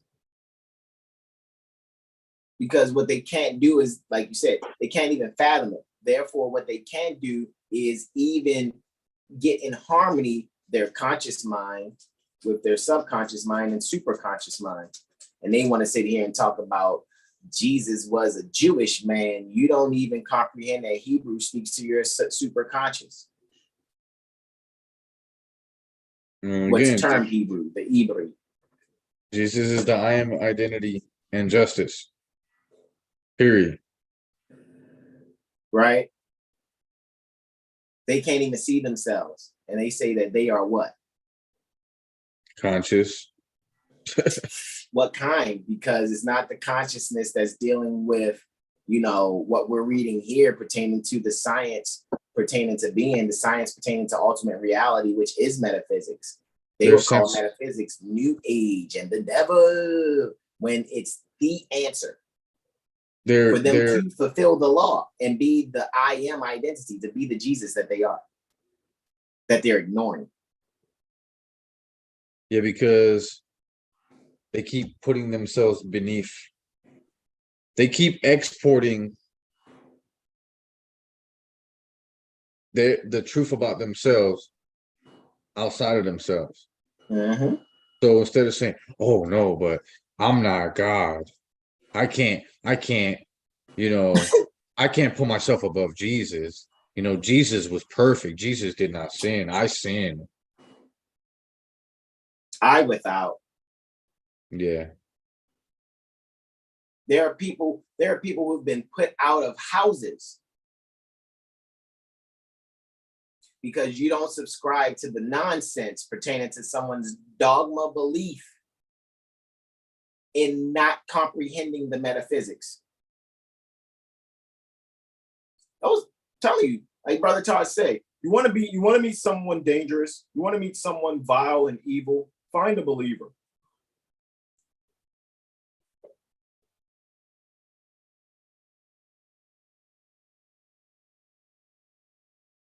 Woe unto ye lawyers. Mm-hmm. Because think about it. The beings who are, you need to get out and get a job and you need to go to church and all this, they are the children of the fathers that killed the prophets.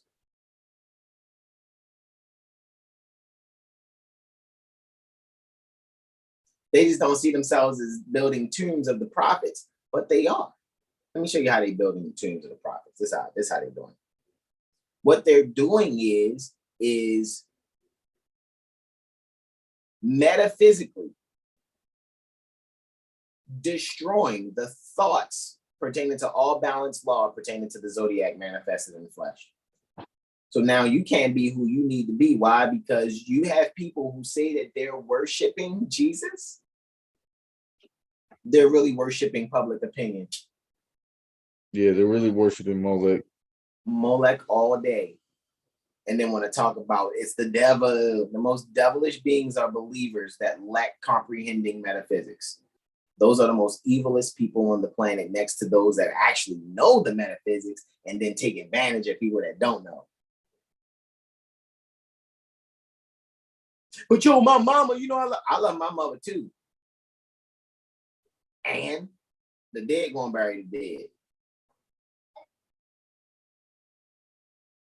I'm Moorish American. She wants to practice being a Cretan without comprehending metaphysics. I don't hate my mama. I'm just saying, okay, I see where we drawing the line. Okay, cool, got it. Cool, got it. Let me slide on over here so that you can bear that burden and I don't.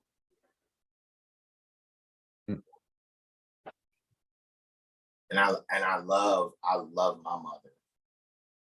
However, if my mother chooses Jesus over the I am identity, woe unto you lawyers. Woe unto you mothers and fathers that want your children to be believers. They're gonna have to bury the dead. But yo, that's your mother. What size coffin she need? That's where I'm at in my mind with it. I'm not wishing death on my mama. I'm saying, then we read what dying is and what the second death is, because the first death was when people weren't using their mind appropriately in this metaphysics. Don't forget the beginning of this video. And I know I say some shit that y'all, most people like, damn, he cold. No, I'm not. I'm honest and I'm consistent. And I have to say the tough shit to myself. I'm not saying it just to you. I've been had these conversations with myself, looking in the mirror by myself.